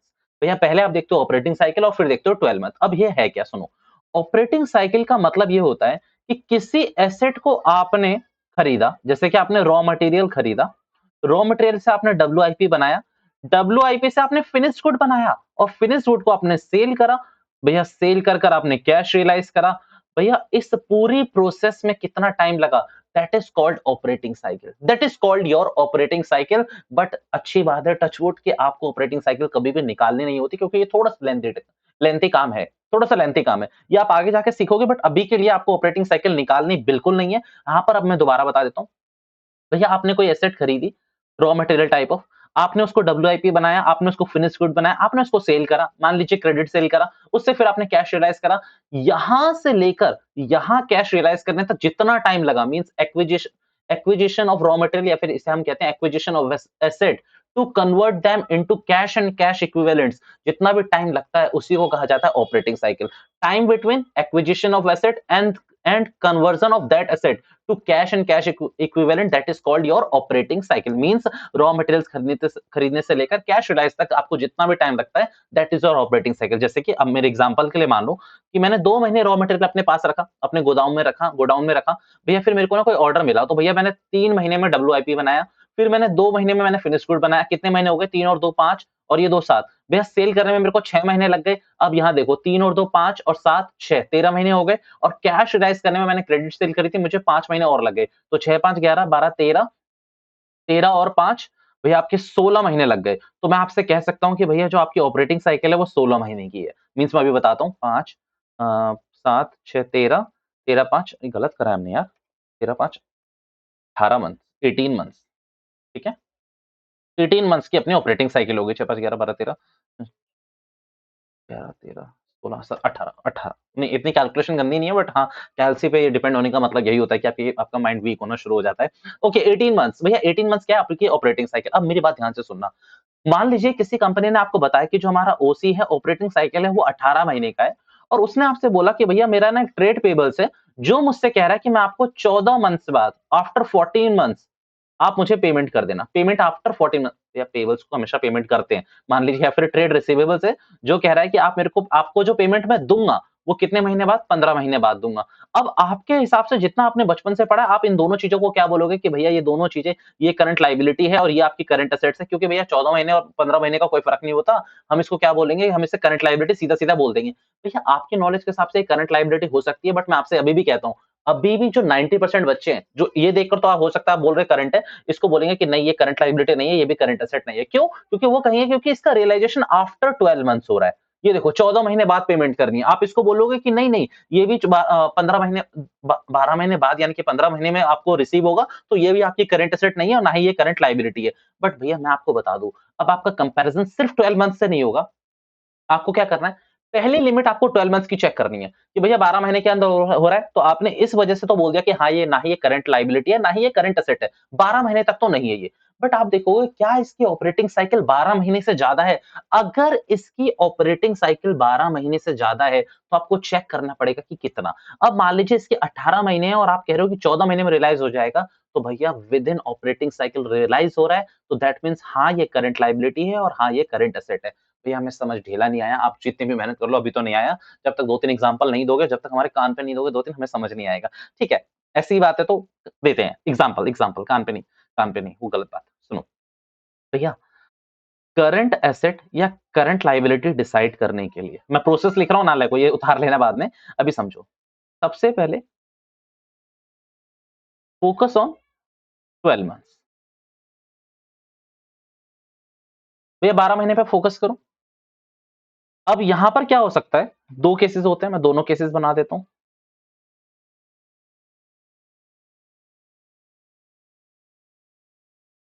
Realised और paid in 12 months.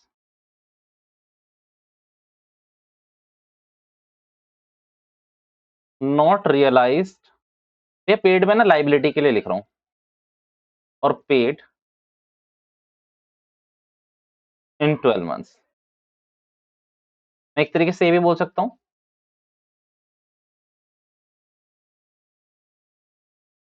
With in 12 months. भैया इसको अच्छे से उतार लेना, नहीं मिलेगा। ये मेरी लिस्ट है, याद रखना। भैया तो मीन्स आप शो करना चाहते हो इसको और कोई नहीं बना सकता? ऑब्वियसली बना सकता है, नाले को मजाक करा था, पर हाँ ये मेरा ही है, मैंने कहीं से कॉपी नहीं करा है अभी तक। तो with in 12 months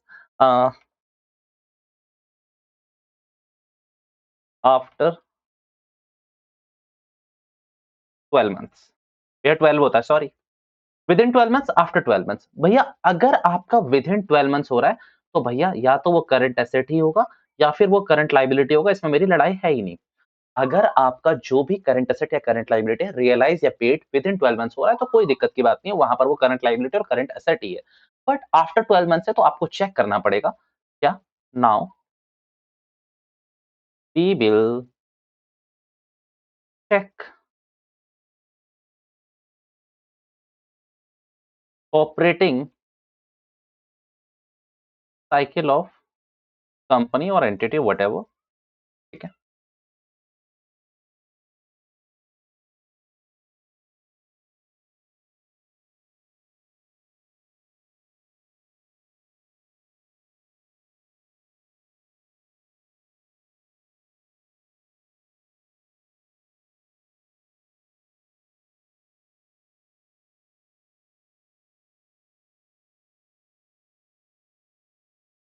operating cycle more than 12 months, इसको यहीं छोड़ देना। ऑपरेटिंग साइकिल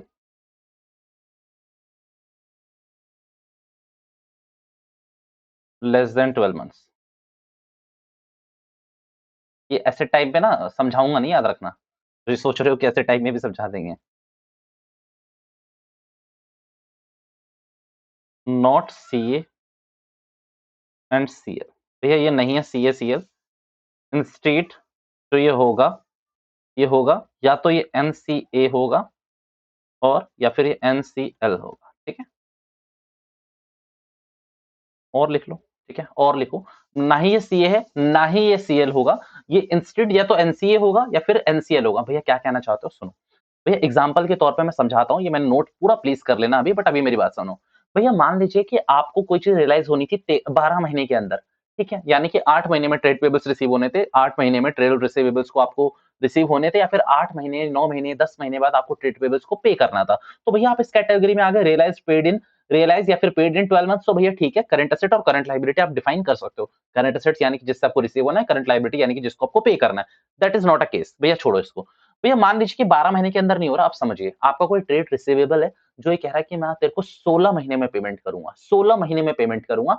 आपने देखा ठीक है, अगर मेरी ऑपरेटिंग साइकिल 12 महीने तक की है, अगर मेरी ऑपरेटिंग साइकिल क्या है, 12 महीने तक की है या 12 महीने से कम है, यानी कि लेस देन और इक्वल्स लिख लो यार, तुम लोग ना बाद में कंफ्यूज हो, और इक्वल्स टू और equals to 12 month, less than और इक्वल्स टू 12 मंथ्स, क्योंकि आप बाद में कंफ्यूज होगे कि 12 महीने क्या हुआ। तो अगर लेस देन या फिर इक्वल्स टू 12 महीने है, तो आप सोचो, अब वो कितने महीने में पेमेंट करने वाला है? वो 16 महीने में। भैया ऑपरेटिंग साइकिल से भी बाहर जा रहा है और 12 महीने से भी बाहर जा रहा है, तो भैया आप क्या कहोगे? ना बाबा ना, ये एनसीए या फिर एनसीएल बनेगा। अगर आपका ट्रेड रिसीवेबल है, तो ये एनसीए बनेगा, नॉन करेंट एसेट बनेगा। अगर आपका ट्रेड पेबल है, तो ये आपका एनसीएल बनेगा। एनसीएल में कहाँ जाएगा, वो मैं बताऊंगा अभी आपको आगे। अभी ऑपरेटिंग साइकिल समझो। सिंपल बात ये है, मेरा कोई ट्रेड रिसीवेबल या फिर ट्रेड पेबल 16 महीने बाद पेमेंट कर रहा है, तो पहली कैटेगरी, ये वाली कैटेगरी वो फेल कर चुका है, क्योंकि वो 12 महीने के बाद का है। 12 महीने के बाद वाला है, तो मुझे यहाँ पर आना है, नॉट रियलाइज्ड इन 12 मंथ्स, तो भैया 12 महीने बाद का ही हुआ ना। तो फिर यहाँ पर मैं देखूंगा कि उसकी ऑपरेटिंग साइकिल कितनी है। भैया मैंने देखा कि मेरी ऑपरेटिंग साइकिल मान लीजिए सिर्फ 15 महीने है, 15 महीने है। तो अब सोचो, operating cycle more then 15 months है, तो मैं इधर देखूंगा। बट अगर मान लीजिए मेरी ऑपरेटिंग साइकिल सिर्फ 9 महीने है, मेरे को एसेट खरीद कर बेचने में सिर्फ 9 महीने का टाइम लगता है, तो भैया इसके हिसाब से तो वो मेरा एनसीए या फिर एनसीएल बनेगा, या तो एनसीए बनेगा या एनसीएल बनेगा। बट मान लीजिए 16 महीने के अंदर उसको पेमेंट करनी थी, भैया सारे केसेस फेल हो गए, बट मेरी ऑपरेटिंग साइकिल 18 महीने की थी। Operating cycle more than 12 months, operating cycle is this छोड़ो, operating cycle more than 12 months यानी कि 18 महीने की थी। तो सोचो, 16 महीने के अंदर वो पेमेंट कर रहा है, 12 महीने वाली लिमिट छूट चुकी है।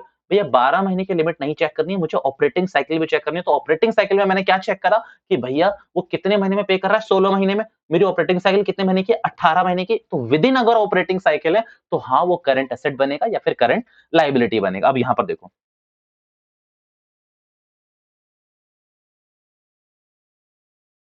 यहां पर दो कैटेगरी बनानी है अपने को।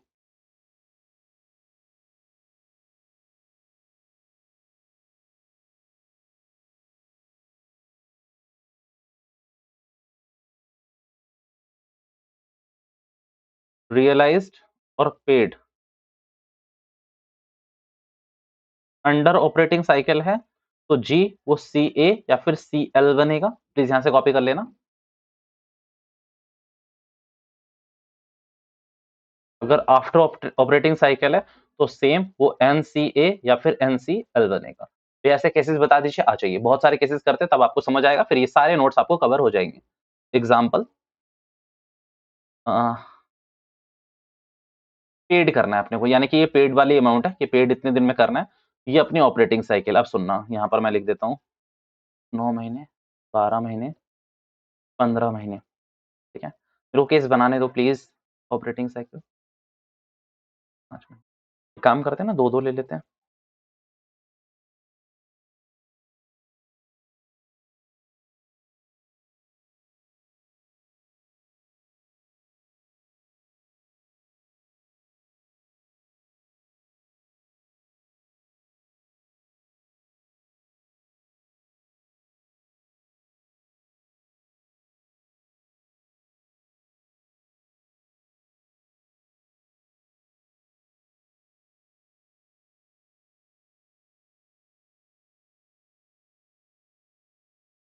फिर इतने सही रहेंगे, अभी इतनों पे काम चलाते हैं, फिर आपको धीरे धीरे दिमाग चलेगा।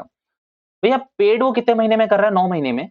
मैं ऑपरेटिंग साइकिल पहले चेक करूँ या पहले 12 महीने का टेस्ट? तो पहले 12 महीने का टेस्ट, पहले 12 महीने का टेस्ट। याद रखना, पहले 12 महीने का टेस्ट आप यहाँ पर दे सकते हैं। यहाँ देख लीजिए, फोकस ऑन 12 मंथ्स, पहले फोकस ऑन 12 मंथ्स करना है, फिर ये 2 कैटेगरी बनेगी, ठीक है? अब यहाँ पर अगर आप ध्यान से देखते हो, तो भैया क्या ये 12 महीने के अंदर रियलाइज़ हो रहा है? तो आंसर इज़ येस बाबा, ये हो रहा है। तो यहाँ पर ये क्या बनेगा? ये आपका अगर पेड है, तो ये आपका ऑब्वियसली क्या बनेगा? सीएल, करंट लायबिलिटी हमें पे करना है। भैया 9 महीने, 5 महीने याद रखना, यहीं फोकस करना है। अब सोचो, क्या ये 9 महीने का है यहाँ पर पेड और यहाँ पर ऑपरेटिंग साइकिल आपकी 12 महीने की है? ये मैं चेक भी नहीं करूँगा। पहले आप ये देखो कि क्या ये आपका पे हो रहा है, क्या ये आपका पे हो रहा है 12 महीने के अंदर? तो हाँ, ये पे हो रहा है। ये भी आपका करंट लायबिलिटी बनेगा। भैया इस वाले पे भी मैं इसको करंट लायबिलिटी कह रहा हूँ, दैट मीन्स मैंने तीनों केसेस दिखा लिए। 5 महीने यानी कि 12 से कम, 12 के बराबर और 12 से ज़्यादा। मैंने देखा ही नहीं गधो, मैंने उधर देखा ही नहीं। ऑपरेटिंग साइकिल की तरफ मैं तब देखूँगा जब मेरा केस 12 मंथ्स वाला फुलफिल नहीं होगा। आप अगर यहाँ पर देखना चाहते हैं, अगर मेरा 12 मंथ्स वाला रियलाइज़ पेड इन 12 मंथ्स, तो भैया ठीक है, सीएसीएल बन गया ना, बट नॉट रियलाइज़, तब मैं देखूँगा ना, now we will check operating cycle of company. समझ आई बात तो? भैया थोड़ा सा पहले करा देते गधो। सही तो करवाया है, रिदम तो सही चल रहा है, पहले वो करवाया फिर ये करवा रहा हूँ, सही तो है, पहले दिखवा दिया अब एग्जांपल करा रहा हूँ। पागल हो तुम लोग, ठीक है? सुनो मेरी बात, भैया पेड कर रहे थे आप 13 महीने में, यहाँ मैं फँसूँगा। पे करना था मुझे 13 महीने में। भैया ऑपरेटिंग साइकिल कितनी है मेरी? ऑपरेटिंग साइकिल भैया मर जाओगे आप भैया क्यों? भैया 12 महीने पे फ़ोकस करना है ना, पहले 12 महीने पे। तो एक बात बताओ क्या 12 महीने से ज़्यादा है? हाँ, बाबा 12 महीने से ज़्यादा है। अब आप ये देखोगे कि भैया 12 महीने से ज़्यादा है तो भैया उसके लिए तो ये पूरा एनसीएल लिख दोगे आप लोग कि भैया नॉन करंट है। बट आपको 12 महीने के बाद कंपनी की ऑपरेटिंग साइकिल देखनी है। तो ऑपरेटिंग साइकिल तो 8 महीने की है, 12 महीने से कम है, तो 12 महीने से अगर कमी होगी तो भैया क्या बनना है ये आपका ऑब्वियसली एनसीएल ही बनेगा। बट ये एनसीएल दोनों टेस्ट के बाद रखना। चलो 13 और 8 का एग्जांपल लेते हैं। भैया देखो 13 महीने तो यहाँ पर यहाँ तो नहीं हो रहा, realise and paid in 13 months तो यहाँ नहीं आएगा। यहाँ पर आएगा not realise and paid in 13 months यानी कि 13 मंथ से ज़्यादा है यहाँ पर। तो भैया 13 मंथ से ज़्यादा है तो now we will check operating cycle. Operating cycle यहाँ 2 हो सकती है या तो भैया 12 महीने से ज़्यादा की होगी या फिर 12 महीने से कम होगी। अगर ऑपरेटिंग साइकिल 12 महीने से कम की है तो वैसे ही हार मान जाओ। यहाँ पर आप देखो कि ऑपरेटिंग साइकिल कितनी है, सिर्फ 8 महीने की है। तो भैया यहाँ पर तो क्या बनेगा ये एनसी नॉट सीए और सीएल इंस्टेड एनसीए और एनसीएल बनेगा। बट अगर मान लो ऑपरेटिंग साइकिल आपकी 12 महीने से ज़्यादा की होती जैसे कि मान लो एक काम करें कोई एग्जांपल और चेंज करते हैं। चलो लास्ट वाला एग्जांपल लिखो 13 और ऑपरेटिंग साइकिल लिखो चलो यहाँ पर अब 15 ये वाला भी लिख लेना ठीक है। बेस ऐड नीचे ही करा रहा हूँ ठीक है। 13 मंथ्स में हो रहा था तो भैया पहला टेस्ट तो फेल 12 महीने का। अब ऑपरेटिंग साइकिल देखी मैंने तो भैया ऑपरेटिंग साइकिल 12 महीने से ज्यादा की है। तो 12 महीने से ज्यादा की है तो कहीं आ रही होगी। अब रियलाइज्ड और पेड अंडर ऑपरेटिंग साइकिल। अब एक बात समझो भैया 13 महीने में पे करना था। आपकी ऑपरेटिंग साइकिल 15 महीने की है। कितने की ऑपरेटिंग साइकिल आपकी 15 महीने की है। और 13 मंथ में पे हो रहा है तो अंडर ही तो हो रहा है। तो भैया तो ये क्या बन जाएगा आपका ये सीए और सीएल बनेगा यानी कि यहाँ के हिसाब से क्या बन जाएगा ये बनेगा आपका सीएल क्यों? क्योंकि ये विद इन ऑपरेटिंग साइकिल है। विद इन ऑपरेटिंग साइकिल है। भैया दोबारा से पहला टेस्ट जाएगा 12 महीने को। अगर 12 महीने का टेस्ट फेल होता है तो मैं देखूँगा ऑपरेटिंग साइकिल। अगर ऑपरेटिंग साइकिल 12 महीने से कम की है तो भैया वैसे ही फेल हो गया। फिर तो क्या रहेगा वो एनसीए और एनसीएल बनेगा। बट अगर ऑपरेटिंग साइकिल 12 महीने से ज़्यादा का है और जो मेरा ये पेड या फिर रिसीव है ये उसके अंदर फँस रहा है, ऑपरेटिंग साइकिल के अंदर फँस रहा है, तो फिर ये सीए और सीएल बनेगा बट वो ऑपरेटिंग साइकिल के अंदर फँस ही नहीं रहा। तो वो क्या बन जाएगा मेरा पूरा का पूरा वो मेरा बनेगा एनसीए और एनसीएल जैसे कि आप यहाँ पर अब एक काम करते हैं ये वाला एग्जांपल ये देख लेते हैं ना, ये वाले देख लेते हैं तो भैया ये तो मैंने पता नहीं क्यों लिखा, ये तो सीएल ही होगा, पता नहीं मैंने क्यों लिख दिया उस समय लिखते समय। अब ये देखो 15 महीने के अंदर रियलाइज़ होना था, तो 12 महीने वाला टेस्ट तो ऑलरेडी फेल हो चुका है, 12 महीने वाला फेल हो चुका है। अब क्या ये ऑपरेटिंग साइकिल के अंदर है? तो आंसर इज़ येस तो ये क्या बनेगा मेरा सीएल। भैया 15 महीने के अंदर पे करना था, तो 12 महीने के हिसाब से तो एनसीएल बन गया। बट क्योंकि ये मेरे ऑपरेटिंग साइकिल के अंदर है, तो मैं इसे सीएल लिखूँगा। अब इस वाले केस को देखो, 18 महीने हैं, 12 महीने वाला टेस्ट तो फॉर श्योर फेल हो गया। 12 महीने वाला टेस्ट फॉर श्योर फेल हो गया। अब मैं देखूँगा क्या ये मेरे ऑपरेटिंग साइकिल के अंदर है? नहीं है ना ये ऑपरेटिंग साइकिल के अंदर देखो, अब ये मैंने ये कैटेगरी कहाँ लिखवाई थी? आफ्टर ऑपरेटिंग साइकिल देखो, अब यहाँ पर मैं आपसे सिंपल कहूँ कि मेरी ऑपरेटिंग साइकिल कितने महीने की है? 15 महीने की और रियलाइज़ कब हो रहा है? 18 महीने में, तो ये तो ऑपरेटिंग साइकिल से भी बाहर जा रहा है। तो इसीलिए मैं क्या करूँगा यहाँ पर क्या लिख दूँगा एनसीएलई लिखूँगा।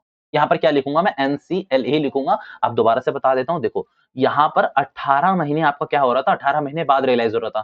तो 12 महीने वाले और टेस्ट तो ऑलरेडी फेल हो चुका है। अब मैंने ऑपरेटिंग साइकिल को चेक करा, तो भैया ये तो ऑपरेटिंग साइकिल के भी बाद जा रहा है, ऑपरेटिंग साइकिल के भी बाद जा रहा है, तो ये एनसीएल ही बनेगा आपका फॉर श्योर इसमें कोई 2 राय है ही नहीं और एनसीए होता तो एनसीए बन जाता मीन्स एसेट की बात होती तो सिंपल है। भैया क्यों बताया आपने? ताकि सबसे पहले गधों तुम लोग करंट एसेट और नॉन करंट एसेट के बीच में डिफरेंस, करंट लायबिलिटी और नॉन करंट लायबिलिटी के बीच में डिफरेंस सीख सको, ठीक है? नाउ अब आपको क्या लिखना चाहिए इसके बाद? ये आपने पूरा का पूरा कॉपी कर लिया होगा, नहीं करा तो प्लीज़ यहाँ पर कर लीजिए, जल्दी से कॉपी करिए, केपीए आपको यहाँ पर पॉज़ करना पड़ेगा, पॉज़ करिए यहाँ पर, पहले हेडिंग लिख लेना गधों, कहाँ लिखवाई थी हेडिंग मैंने? ये रही एनसीए वर्सेस एनसीएल और ये तो एग्जांपल है, ये कुछ नहीं लिखना आपको। मैं ऑपरेटिंग साइकिल के बारे में भी आपको लिखवा देता हूँ 2 लाइन, ठीक है? ये यहाँ से कॉपी करिए पूरा, डन। ये एग्जांपल कॉपी करिए अपने प्रैक्टिस के लिए, ठीक है? ऑपरेटिंग साइकिल के बारे में आप 2 लाइनें लिख लीजिए। Operating cycle means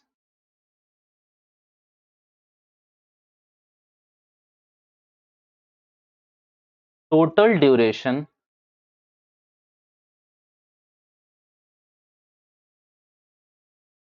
between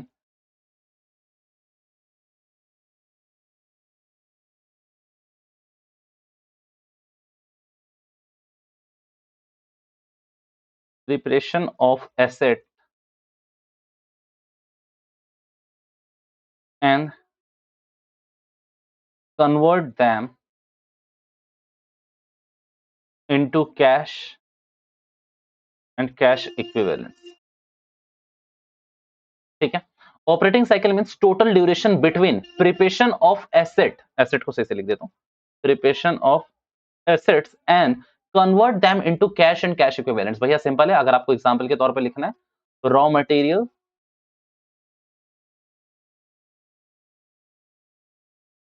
till cell, यहाँ टिल लिख लो, और टिल सेल ब्रैकेट में कैश रियलाइजेशन,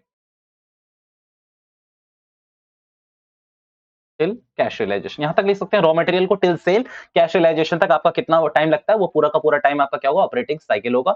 बाकी जो आपको ऊपर वाला हेड वो पूरा वो बनाया हुआ है चार्ट के रूप में, वो एकदम इक्वल है, उसमें क्या लिखा हूं मैं वो आपको समझ आ जाना चाहिए उसी से, ठीक है। कम ऑन, अब आप क्या लिख रहे हैं, हेड 3। अब यहां से लिखिए आप लोग हेड 3, और हेड 3 अपना है नॉन करंट लाइबिलिटीज। भैया बहुत सिंपल है, याद रखना, करंट लाइबिलिटी में तो टाइम भी नहीं लगेगा। एनसीएल, भैया इसमें 4 चीजें होती हैं, कौन कौन सी, long term borrowings, deferred tax liability, other long term liability, और लास्ट में आएगा इसका long term provisions, long term provisions. भैया मैं चारों के बारे में डिस्कशन कर रहा हूं, प्लीज अब फोकस करना, ठीक है।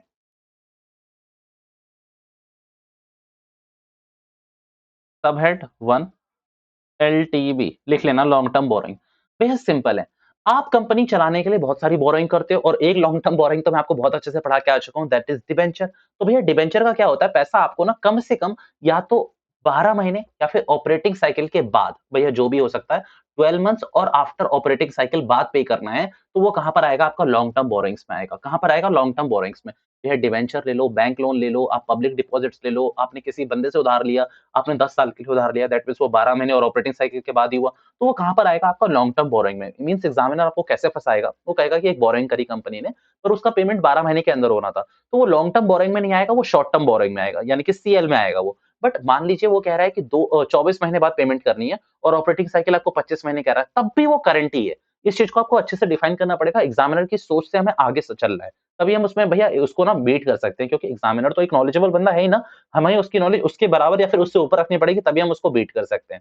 अब सिंपल यहाँ पर है क्या, आपको ऑपरेटिंग साइकिल का चेक लगाना, जो मैंने अभी ऊपर सिखाया, बट अगर वो 12 महीने और ऑपरेटिंग साइकिल के बाद पे हो रहा है, तो वो लॉन्ग टर्म बोरिंग्स में जाएगा, कोई भी नाम हो, बैंक लोन हो, डिबेंचर्स हो, बॉन्ड्स हो, पब्लिक डिपॉजिट्स हो, भैया लोन फ्रॉम एनीबॉडी, कुछ भी आप लगा लीजिए, वो सारा यहाँ पर कहाँ आएगा, लॉन्ग टर्म बोरिंग्स में। लोन एंड बोर, ये क्या लिख दिया मैंने, loan and borrowing which is repayable after 12 month and operating cycle. ये जो 12 महीने और ऑपरेटिंग साइकिल के बाद पे हो रहे हैं, उनको क्या कहाँ लाना है, हमें लॉन्ग टर्म बोरिंग में लाना है। एग्जांपल के तौर पे आप लिख लीजिए, debentures, bonds, public borrowing, loans etcetera. देखो थोड़ा ना दिमाग चलाना भी पड़ेगा तुम लोगों को, थोड़ा दिमाग चलाओगे ना तभी समझ भी आएगा कि मैं क्या क्या बातें करने की यहाँ पर कोशिश कर रहा हूँ। सब head 2 DTL and DTA, asset वाले में DTA मिलेगा, वहां भी नहीं बताऊंगा, तो यहाँ पर सुनना, डेफर्ड टैक्स एसेट और डेफर्ड टैक्स लायबिलिटी। अब होता क्या, सुनना ध्यान से भैया, होता क्या है, आपकी ना इनकम दो तरीके की मानी जाती है, ठीक है। वैसे ये दो तरीके की होती नहीं है, बट मानी जाती है। वैसे तो आगे जाके पढ़ोगे तो दो दो तरीके की होती है, चोरी करने के, टैक्स एवेजन करने के चक्कर में दो दो तरीके की होती है, बट अभी के लिए मैं वो नहीं सिखा सकता आपको। भैया इनकम ना दो तरीके की होती है, एक होगी आपकी अकाउंटिंग, और एक होगी आपकी टैक्सेबल। भैया वैसे तो कंपनीज एक्ट कहती है कि इन दोनों के बीच में डिफरेंस नहीं होना चाहिए। भैया आपकी अकाउंटिंग इनकम यानी कि income as per companies act 2013 and taxable यानी इनकम यानी कि income as per income tax act 1961, ये दोनों सेम होनी चाहिए। बट कुछ ऐसे चांसेस होते हैं कि इन दोनों में डिफरेंस आ जाता है। क्या चांसेस होते हैं? सुनो, भैया देखो अकाउंटिंग में क्या होता है, आप जितना मर्ज़ी चाहो डेप्रिसिएशन लगाओ। अकाउंटिंग में क्या कर सकते हैं, आप जितना चाहो डेप्रिसिएशन लगाओ। आपका मन करता है कि 100% राइट ऑफ कर देना चाहिए, आप कर दो, जो आपको करना है कर दो। बट भैया इनकम टैक्स 1961 में डेप्रिसिएशन के रेट है। इनकम टैक्स 1961 में डेप्रिसिएशन के रेट हैं कि भैया कंपनीज़ आप क्या करोगे, देखो होता क्या है, प्रॉफिट एंड लॉस अकाउंट एक बार बनता है अकाउंटिंग के हिसाब से और बनता है इनकम टैक्स के हिसाब से भी बनता है। जो यहाँ पर मान लीजिए 10 लाख रुपए का आपने वो लगाया हुआ है डेप्रिसिएशन, हो सकता है कंपनीज़ एक्ट में वो सिर्फ 6 लाख का लगे, हो सकता है वो 11 लाख का लग जाए, हो सकता है कोई ऐसा एक्सपेंस जो आपने कहाँ पर डाला हुआ है, अकाउंटिंग में डाला हुआ है कि ये एक्सपेंस है मेरा। इनकम टैक्स एक्ट वाले बोल दे कि ये एक्सपेंस आपका नहीं माना जाएगा इस साल, ये एक्सपेंस आपका अगले साल माना जाएगा। जैसे कि कई एक्सपेंसेस हम क्या करते हैं एडवांस में करते हैं। मान लीजिए उसने क्या बोल दिया इनकम टैक्स वालों ने कि ये एक्सपेंस जो एडवांस में कर रहे हैं नहीं माना जाएगा। ये जब ड्यू होगा तभी हम इसको आपको एप्लीकेबल बनाएँगे, तभी हम इसको प्रूफ देंगे कि हाँ, ये हो चुका है। भैया एडवांस में हम मान लीजिए इनकम नहीं देंगे आपको। तो भैया होता क्या है, इन दोनों में डिफरेंस आ जाता है। आपकी टैक्सेबल इनकम, इनकम टैक्स के हिसाब से और आपके अकाउंटिंग इनकम में डिफरेंस आ जाता है। अब होता क्या है, आप जो टैक्स पे करते हो, वो किस पे करना चाहिए आपको? टैक्सेबल इनकम पे। बट मान लीजिए आपने जो टैक्स पे करा, अब यहाँ पर क्या सिचुएशन बन सकती है, जो आपकी अकाउंटिंग इनकम है, 2 सिचुएशन बनेगी। वो हो सकता है ज़्यादा आई है टैक्सेबल के हिसाब से या फिर दूसरा हो सकता है जो आपकी अकाउंटिंग बेटा इक्वल आ गई तो कोई दिक्कत ही नहीं है। अगर तुम्हारे दिमाग में ये चल रहा है ना 3 सिचुएशन हो सकती है तो ऐसा मारूँगा तुम लोगों को, ये तो कोई दिक्कत ही नहीं है ना। तो यहाँ 2 सिचुएशन आ सकती है, या तो आपकी अकाउंटिंग इनकम टैक्सेबल से ज़्यादा है या फिर अकाउंटिंग इनकम टैक्सेबल से कम है। अगर ऐसा है आपकी अकाउंटिंग ज़्यादा आ रही है टैक्सेबल से, दैट मीन्स आपने टैक्स किस पे करा होगा? फॉर श्योर इस पे करा होगा, इस पे करा होगा।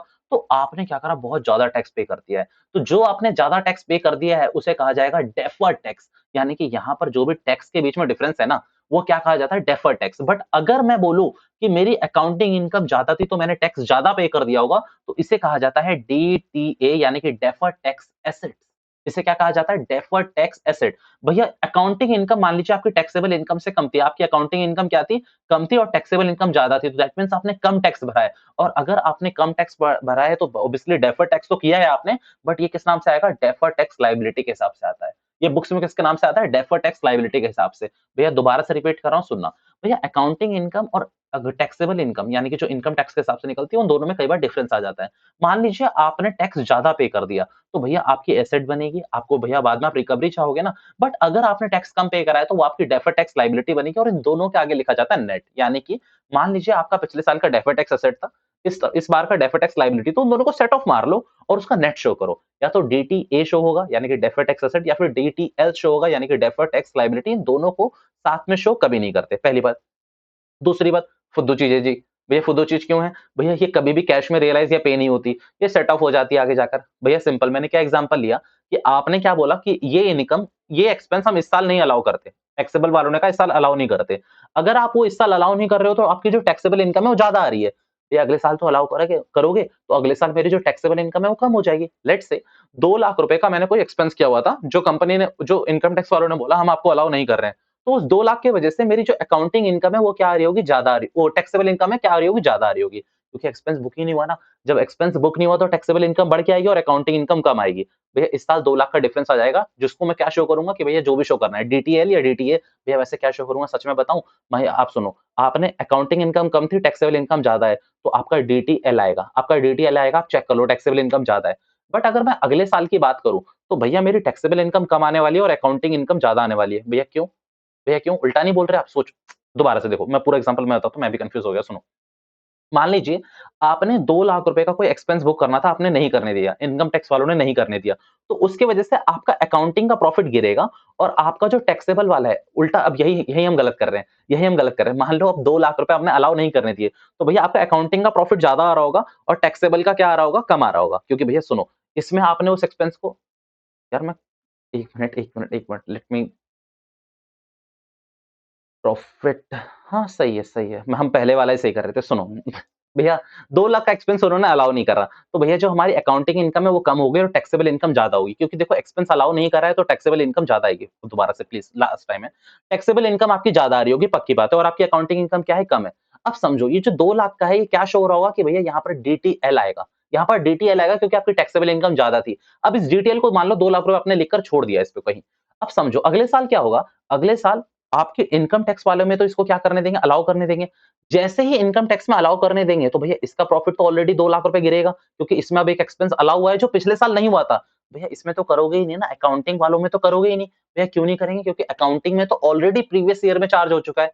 अकाउंटिंग वाले में तो ऑलरेडी प्रीवियस ईयर में चार्ज हो चुका है। तो भैया यहाँ पर डीटीए जनरेट होगा, तो दोनों सेटअप हो जाएँगे आगे जाकर। मीन्स कभी ना कभी जाकर ये डीटीए और डीटीएल दोनों सेटअप हो जाते हैं। कैश में इसको ना ही पे करा जाता है, ना ही रिसीव करा जाता है। ये बस कुछ समय का फेर होता है, समय का फेर होता है, मीन्स समय की वजह से बन रहा होता है। जैसे कि होता क्या है ना, सुनो, भैया इनकम टैक्स में रेट डेप्रिसिएशन की कुछ और थी, आप कुछ और ले रहे थे। अरे at the end of the life of asset, भैया जब एसेट की लाइफ खत्म होगी तब तो दोनों ही ज़ीरो हो जाने हैं ना, तब उसको कर लेना एडजस्ट। तो इसलिए सिंपल में डीटीए और डीटीएल कोई भी रियलिटी का कॉन्सेप्ट नहीं है, बस बुक एंट्रीज़ के लिए, सिर्फ बुक एंट्रीज़ के लिए। ये 2 चीज़ें याद रखना, भैया कहाँ शो करनी होती है, कहाँ शो करनी होती है, नहीं करनी होती है, ये बस याद रखना। डीटीए को कहाँ शो करना है, आपको एनसीएल में शो करना है, डीटीएल को आपको एनसीएल में शो करना है, और डीटीए को कहाँ शो करना है आपको, एनसीए में। यानी कि नॉन करंट एसेट के अंदर मैं बता दूँगा कहाँ शो करना होता है, ठीक है? बस इसमें मैं लिख देता हूँ डायरेक्टली, डीटीएल अंडर एनसीएल, बस, ठीक है? और डीटीए अंडर एनसीए, ये एनसीएल के अंदर और ये एनसीए के अंदर, बस ये 2 चीज़ें आपकी क्लियर होनी चाहिए, ठीक है? सब हेड 2, भैया सब हेड 2 में कोई ज़्यादा बातें नहीं थी, पर हम थोड़ा-सा कन्फ्यूज़ हो गए, बट चलेगा, कोई बात नहीं। सब head 3, other long term borrowing, other long term borrowing. भैया पहली बात तो मैं आपसे बोलूं कि अगर ऊपर के 2 हेड में और नीचे वाले हेड में कोई चीज नहीं आ सकती, क्योंकि देखो जो सब हेड 4 है ना, बहुत इजी है। सब हेड 4 वो है एलटीपी, यानी कि लॉन्ग टर्म प्रोविजंस। मैं आपसे सिंपल कहूँ, जो चीज़ इन तीनों हेड में नहीं आ सकी, यानी कि पहले वाले में, यानी कि लॉन्ग टर्म बोरोइंग में, दूसरे वाले में यानी कि भैया डेफर्ड टैक्स लायबिलिटी में, वहाँ तो कोई मतलब ही नहीं है, और तीसरे वाले में यानी कि एलटीपी में, यानी कि लॉन्ग टर्म प्रोविजंस में, वो कहाँ आती है, एलटीबी में आती है, अदर लॉन्ग टर्म बोरोइंग्स में आती है। भैया कौन-कौन सी चीज़ें आती है, ज़रा मैं आपको बताऊँ, तो इसमें ध्यान से देखना। भैया कौन-कौन सी चीज़ आती है, मैं आपको सिर्फ 2 ऐसी चीज़ें बताऊँगा, प्रीमियम ऑन रिडम्पशन। भैया ये तो एक चीज़ हो गई, नाले कोई 2 का बता रहा हूँ। Premium on redemption of preference shares, premium on redemption of debenture holders. बस इतना याद रखना, ये प्रेफरेंस शेयर्स को पूरा लिख लेना और डिबेंचर होल्डर को पूरा लिख लेना। अगर मान लीजिए आपको इनको प्रीमियम पे करना है रिडम्पशन के टाइम पे, ये मैंने करवाया हुआ है नालायक को, डिबेंचर्स के केस में कराया हुआ है, प्रेफरेंस शेयर्स का रिडम्पशन हमारे सिलेबस में नहीं है। भैया ध्यान से सुनना, अगर भैया क्या सिखाया था वहाँ पर, प्रीमियम ऑन रिडम्पशन आपका क्रेडिट होता है और loss on issue of debenture आपका डेबिट हो रहा होता है, हो रहा होता है। अब सिंपल है, तो इसको शो कहाँ करेंगे, अदर लॉन्ग टर्म बोरोइंग्स के अंदर शो करेंगे। ये मैंने वहाँ पर भी बताया था कि कहाँ शो करना होता है, अदर लॉन्ग टर्म बोरोइंग्स में। ये बैलेंस शीट की प्रेजेंट करते समय मैंने डिबेंचर के टाइम पे भी बताया था कि कहाँ शो करना है आपको, अदर लॉन्ग टर्म बोरोइंग्स में। मैं आपसे एक और बात कहूँ कि इसमें जो नहीं आया वो यहाँ आ जाएगा। जैसे कि अब समझो, ट्रेड पेबल्स हैं आपके, क्या है आपके ट्रेड पेबल्स, भैया ट्रेड पेबल्स तो कहीं और जाने चाहिए, नहीं। अब आपके ऐसे ट्रेड पेबल्स हैं जो 12 महीने के बाद रियलाइज होने हैं या फिर ऑपरेटिंग साइकिल के बाद होने हैं, तो भैया वो यहीं आएंगे ना। अगर मैं आपसे बोलूं trade payables after 12 month and operating cycle, इन दोनों के बाहर आ रहे हैं तो वो यहीं आएँगे। भैया वैसे तो ये कहीं और शो होने चाहिए, कहाँ? करंट में, बट मान लीजिए कहीं नहीं आ पा रहे हैं तो वो यहाँ पर आएँगे, क्योंकि देखो लॉन्ग टर्म बोरोइंग्स को मैं यहाँ नहीं शो करता। लॉन्ग टर्म बोरोइंग्स में क्या आती है, वो चीज़ें जो मैंने बिज़नेस के लिए लिए, बिज़नेस के लिए लिए, बिज़नेस को एक्सपेंड करने के लिए। बट ट्रेड पेबल्स मैं कहूँ एक तरीके से कि भैया ये वो ट्रेड पेबल्स हैं जो मैंने धंधे से कमाए हैं। धंधा यानी कि भैया ऊपर वाले को धंधा मत समझो, वो एक्सपेंशन के काम आता है। डिबेंचर्स को जब आप ले रहे हो तो वो आप कोई मशीन खरीदते हो, आप लैंड खरीदते हो। बट ये जो ट्रेड पेबल्स है ये कैसे आते हैं? एसेट बेच-बेच के, एसेट उधार खरीद, मतलब ट्रेड की बात करें, ट्रेड पेबल्स या ट्रेड रिसीवेबल्स की, तो ट्रेड पेबल्स कैसे जनरेट होते हैं? जब आपको क्या करते हो, आप किसी से रॉ मटेरियल खरीदते हो। ट्रेड रिसीवेबल कब जनरेट होते हैं? जब आप किसी को फिनिश गुड बेचते हो। तो ये नॉर्मल ड्यूरेशन साइकिल में होता है, तो इसीलिए मैं सोच रहा हूँ कि इसको यहाँ अदर एलटीवी में शो करना सही रहेगा। भैया लॉन्ग टर्म प्रोविजंस में क्या क्या शो करेंगे? प्रोविजंस आफ्टर 12 मंथ और ऑपरेटिंग साइकिल। भैया मैं बता देता हूँ।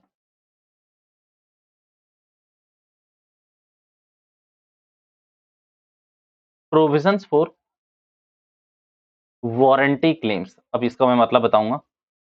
ये सबसे फेमस है जो आपसे पेपर में पूछा जाता है। और एक और कर लेते हैं, प्रोविजन फॉर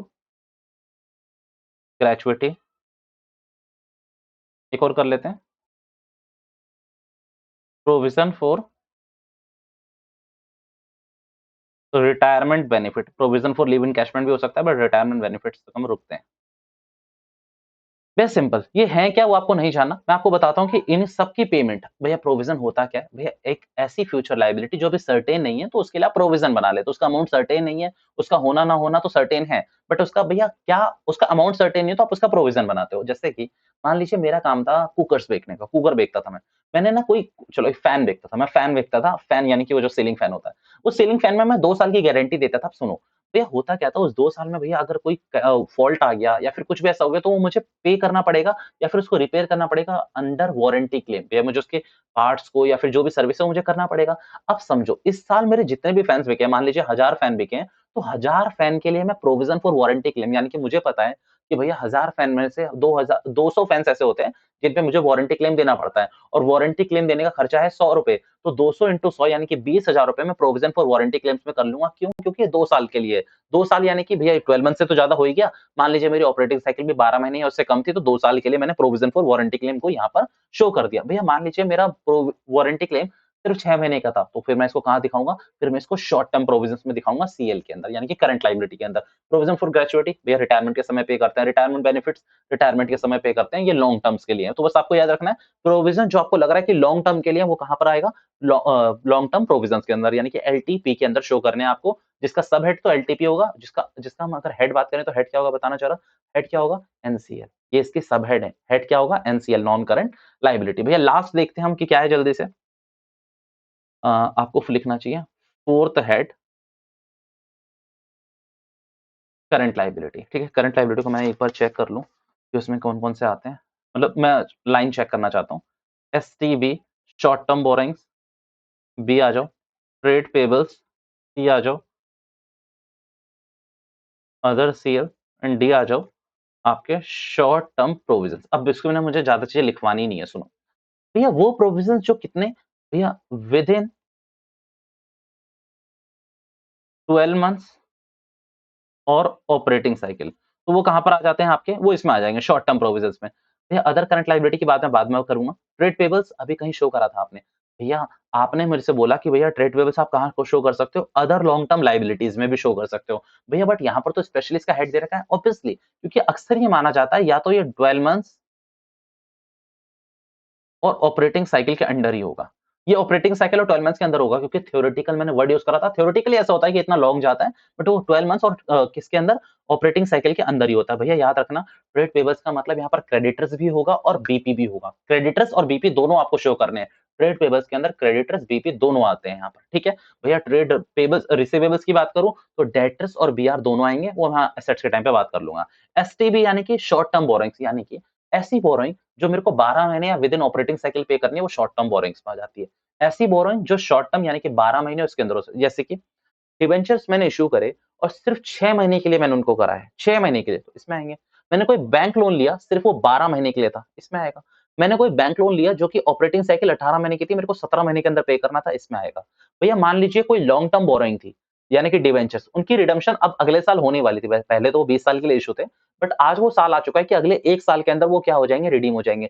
तो उनको मैं एलटीबी से हटाकर यानी कि लॉन्ग टर्म बोरोइंग से हटाकर कहाँ ट्रांसफर करूँगा? शॉर्ट टर्म बोरोइंग में। ये मेरी प्रेजेंटेशन में काम आएगा। याद रखना आपके 12th के लेवल पे इतना नहीं पूछा जाता बट आपको पता होना चाहिए कि वहाँ से यहाँ पर ट्रांसफर करेंगे। तो भैया ये आपकी 2 चीज़ें हो गई, 3 चीज़ें हो गई, एसटीबी, टीपी और आपका एसटीपी। एसटीपी यानी कि भैया प्रोविज़न फॉर वारंटी क्लेम्स मान लो सिर्फ 1 साल के लिए। फॉर प्रोविज़न फॉर ग्रेच्युइटी आपको 6 महीने में पे करना है तो यहीं लाओगे ना, यहीं पर लेके आओगे। भैया अदर सीएल में जो चीज़ इनमें से कहीं भी नहीं आई, वो यहाँ पर आएगी। जो चीज़ कहीं भी नहीं आ पाई वो यहाँ पर ले आना जैसे कि मैं आपको बताता हूँ। भैया एक बात बताओ, वहाँ पर मैंने कौन-सी 2 चीज़ें बताई थी आपको? ज़रा देखो जल्दी चलो। प्रीमियम ऑन रिडेम्पशन, अब समझो। रिडेम्पशन मैंने बोला कि अगर एलटीपी से एसटीबी में आएगी, यानी कि 20 साल के बाद रिडीम करना था, बट आज इसको 19 साल हो चुके हैं, तो अगले साल ये रिडीम होने वाला है, तो मैंने बोला एलटीबी यानी कि लॉन्ग टर्म बोरोइंग से हटाकर शॉर्ट टर्म बोरोइंग में ले आना। अब समझो, तो भैया जो इसका प्रीमियम था, प्रीमियम ऑन रिडेम्पशन, वो पहले किसमें पड़ा हुआ था? अदर नॉन करंट लायबिलिटी में। अब अदर करंट लायबिलिटी में लाओ ना उसको, क्योंकि 1 साल के अंदर तो वो भी पे हो जाएगा, तो उसे अदर करंट लायबिलिटीज़ में लाएँगे। भैया अब मैं आपसे सिंपल एक बात कहता हूँ। मैंने आपको 4 हेड करा दिए, कौन-कौन से 4 हेड कराए मैं दोबारा बता देता हूँ। शेयर होल्डर फंड मैंने आपको कराया, एप्लीकेशन मनी पेंडिंग अलॉटमेंट मैंने आपको कराया, एनसीएल मैंने आपको कराया, सीएल। ये बैलेंस शीट में हम इक्विटी एंड लायबिलिटीज़ को पूरा कर चुके हैं। मैंने आपको क्या-क्या बातें बताई, शेयर होल्डर फंड में 3 चीज़ें आती हैं, कौन-कौन सी? Share capital, reserve and surplus और तीसरा आता है share warrants application money received against share warrants, money received against share warrants, ये 3 चीजें मैंने आपको एक्सप्लेन करी। फिर मैंने आपको बताया share application money pending allotment, मैंने आपको वो एक्सप्लेन करा। फिर एनसीएल और सीएल से पहले मैंने आपको ऑपरेटिंग साइकिल इश्यू करी, पूरी की पूरी समझाई। एनसीएल और सीएल के बीच में मैंने डिफरेंस बता दिया आपको। एनसीएल में कितनी चीजें आती है? 4 चीजें। भैया कैसे-कैसे? Long term borrowings, deferred tax liability, फिर तीसरा हमने करा अदर लॉन्ग टर्म लायबिलिटी, और फिर लास्ट में आता है आपका एलटीपी यानी कि लॉन्ग टर्म प्रोविजंस। भैया सीएल में क्या-क्या आते हैं? अगेन 4 चीजें, short term borrowings, trade payables का इसमें अलग से होता है, other current liability and last में क्या आता है? Short term provision. ये सारी चीजें मैंने एक-एक करके एक्सप्लेन कर दी है। सीएल में हमने सबसे कम टाइम दिया है। मैं आपसे कहता हूँ मैं आपको एसेट्स में भी कम टाइम दूँगा, क्योंकि जो एसेट्स की करंट वाली चीज़ है वो सारी इसमें से मैच हो जाएगी। बस उसमें नॉन करंट में हमें थोड़ा-थोड़ा प्रेजेंटेशन में ध्यान देना है। ठीक है? आज के लिए मैं इक्विटी एंड लायबिलिटी को खत्म कर रहा हूँ। हमने इसमें टाइम लगाया बट मुझे लगता है हमने एक-एक चीज़ करी है। अब आपका क्या होमवर्क रहेगा? आप कम ऑन एक पेंसिल पकड़ें, अपनी बुक पकड़ें और बुक में सारे इलस्ट्रेशंस को छान लें कि भैया उसमें क्या दे रखा होगा। आपको 10 हेड दे रखे होंगे। उससे पूछेगा कि इसके 10 के मेजर हेड बताओ, इसके सब हेड बताओ। तो आपको पढ़-पढ़ के पता चलते रहना चाहिए कि भैया कैसे है। अब समझो, इलस्ट्रेशन को भले ही आप देख-देख के कर लो, बट जब आप क्वेश्चन्स को करोगे ना तो क्वेश्चन्स इसके बहुत कम है, 15-20 है मेरे ख्याल से। वो 15 से 20 क्वेश्चन आपके ईज़िली 1 ही घंटे में हो जाएँगे। आप उसको पूरे करके तभी अगले उसके लिए बैठना। एसेट वाली को नहीं करना है, फिर लायबिलिटी वाले को पूरा का पूरा खत्म कर लेना। चलिए, आज की क्लास को यहीं बंद करते हैं। This is all for now. Thank you so much for your time. Till then please revise your homework. Till then please revise your notes as well. आज के लिए इतना ही रखते हैं। बाय-बाय। मिलते हैं अगली क्लास में। बाय।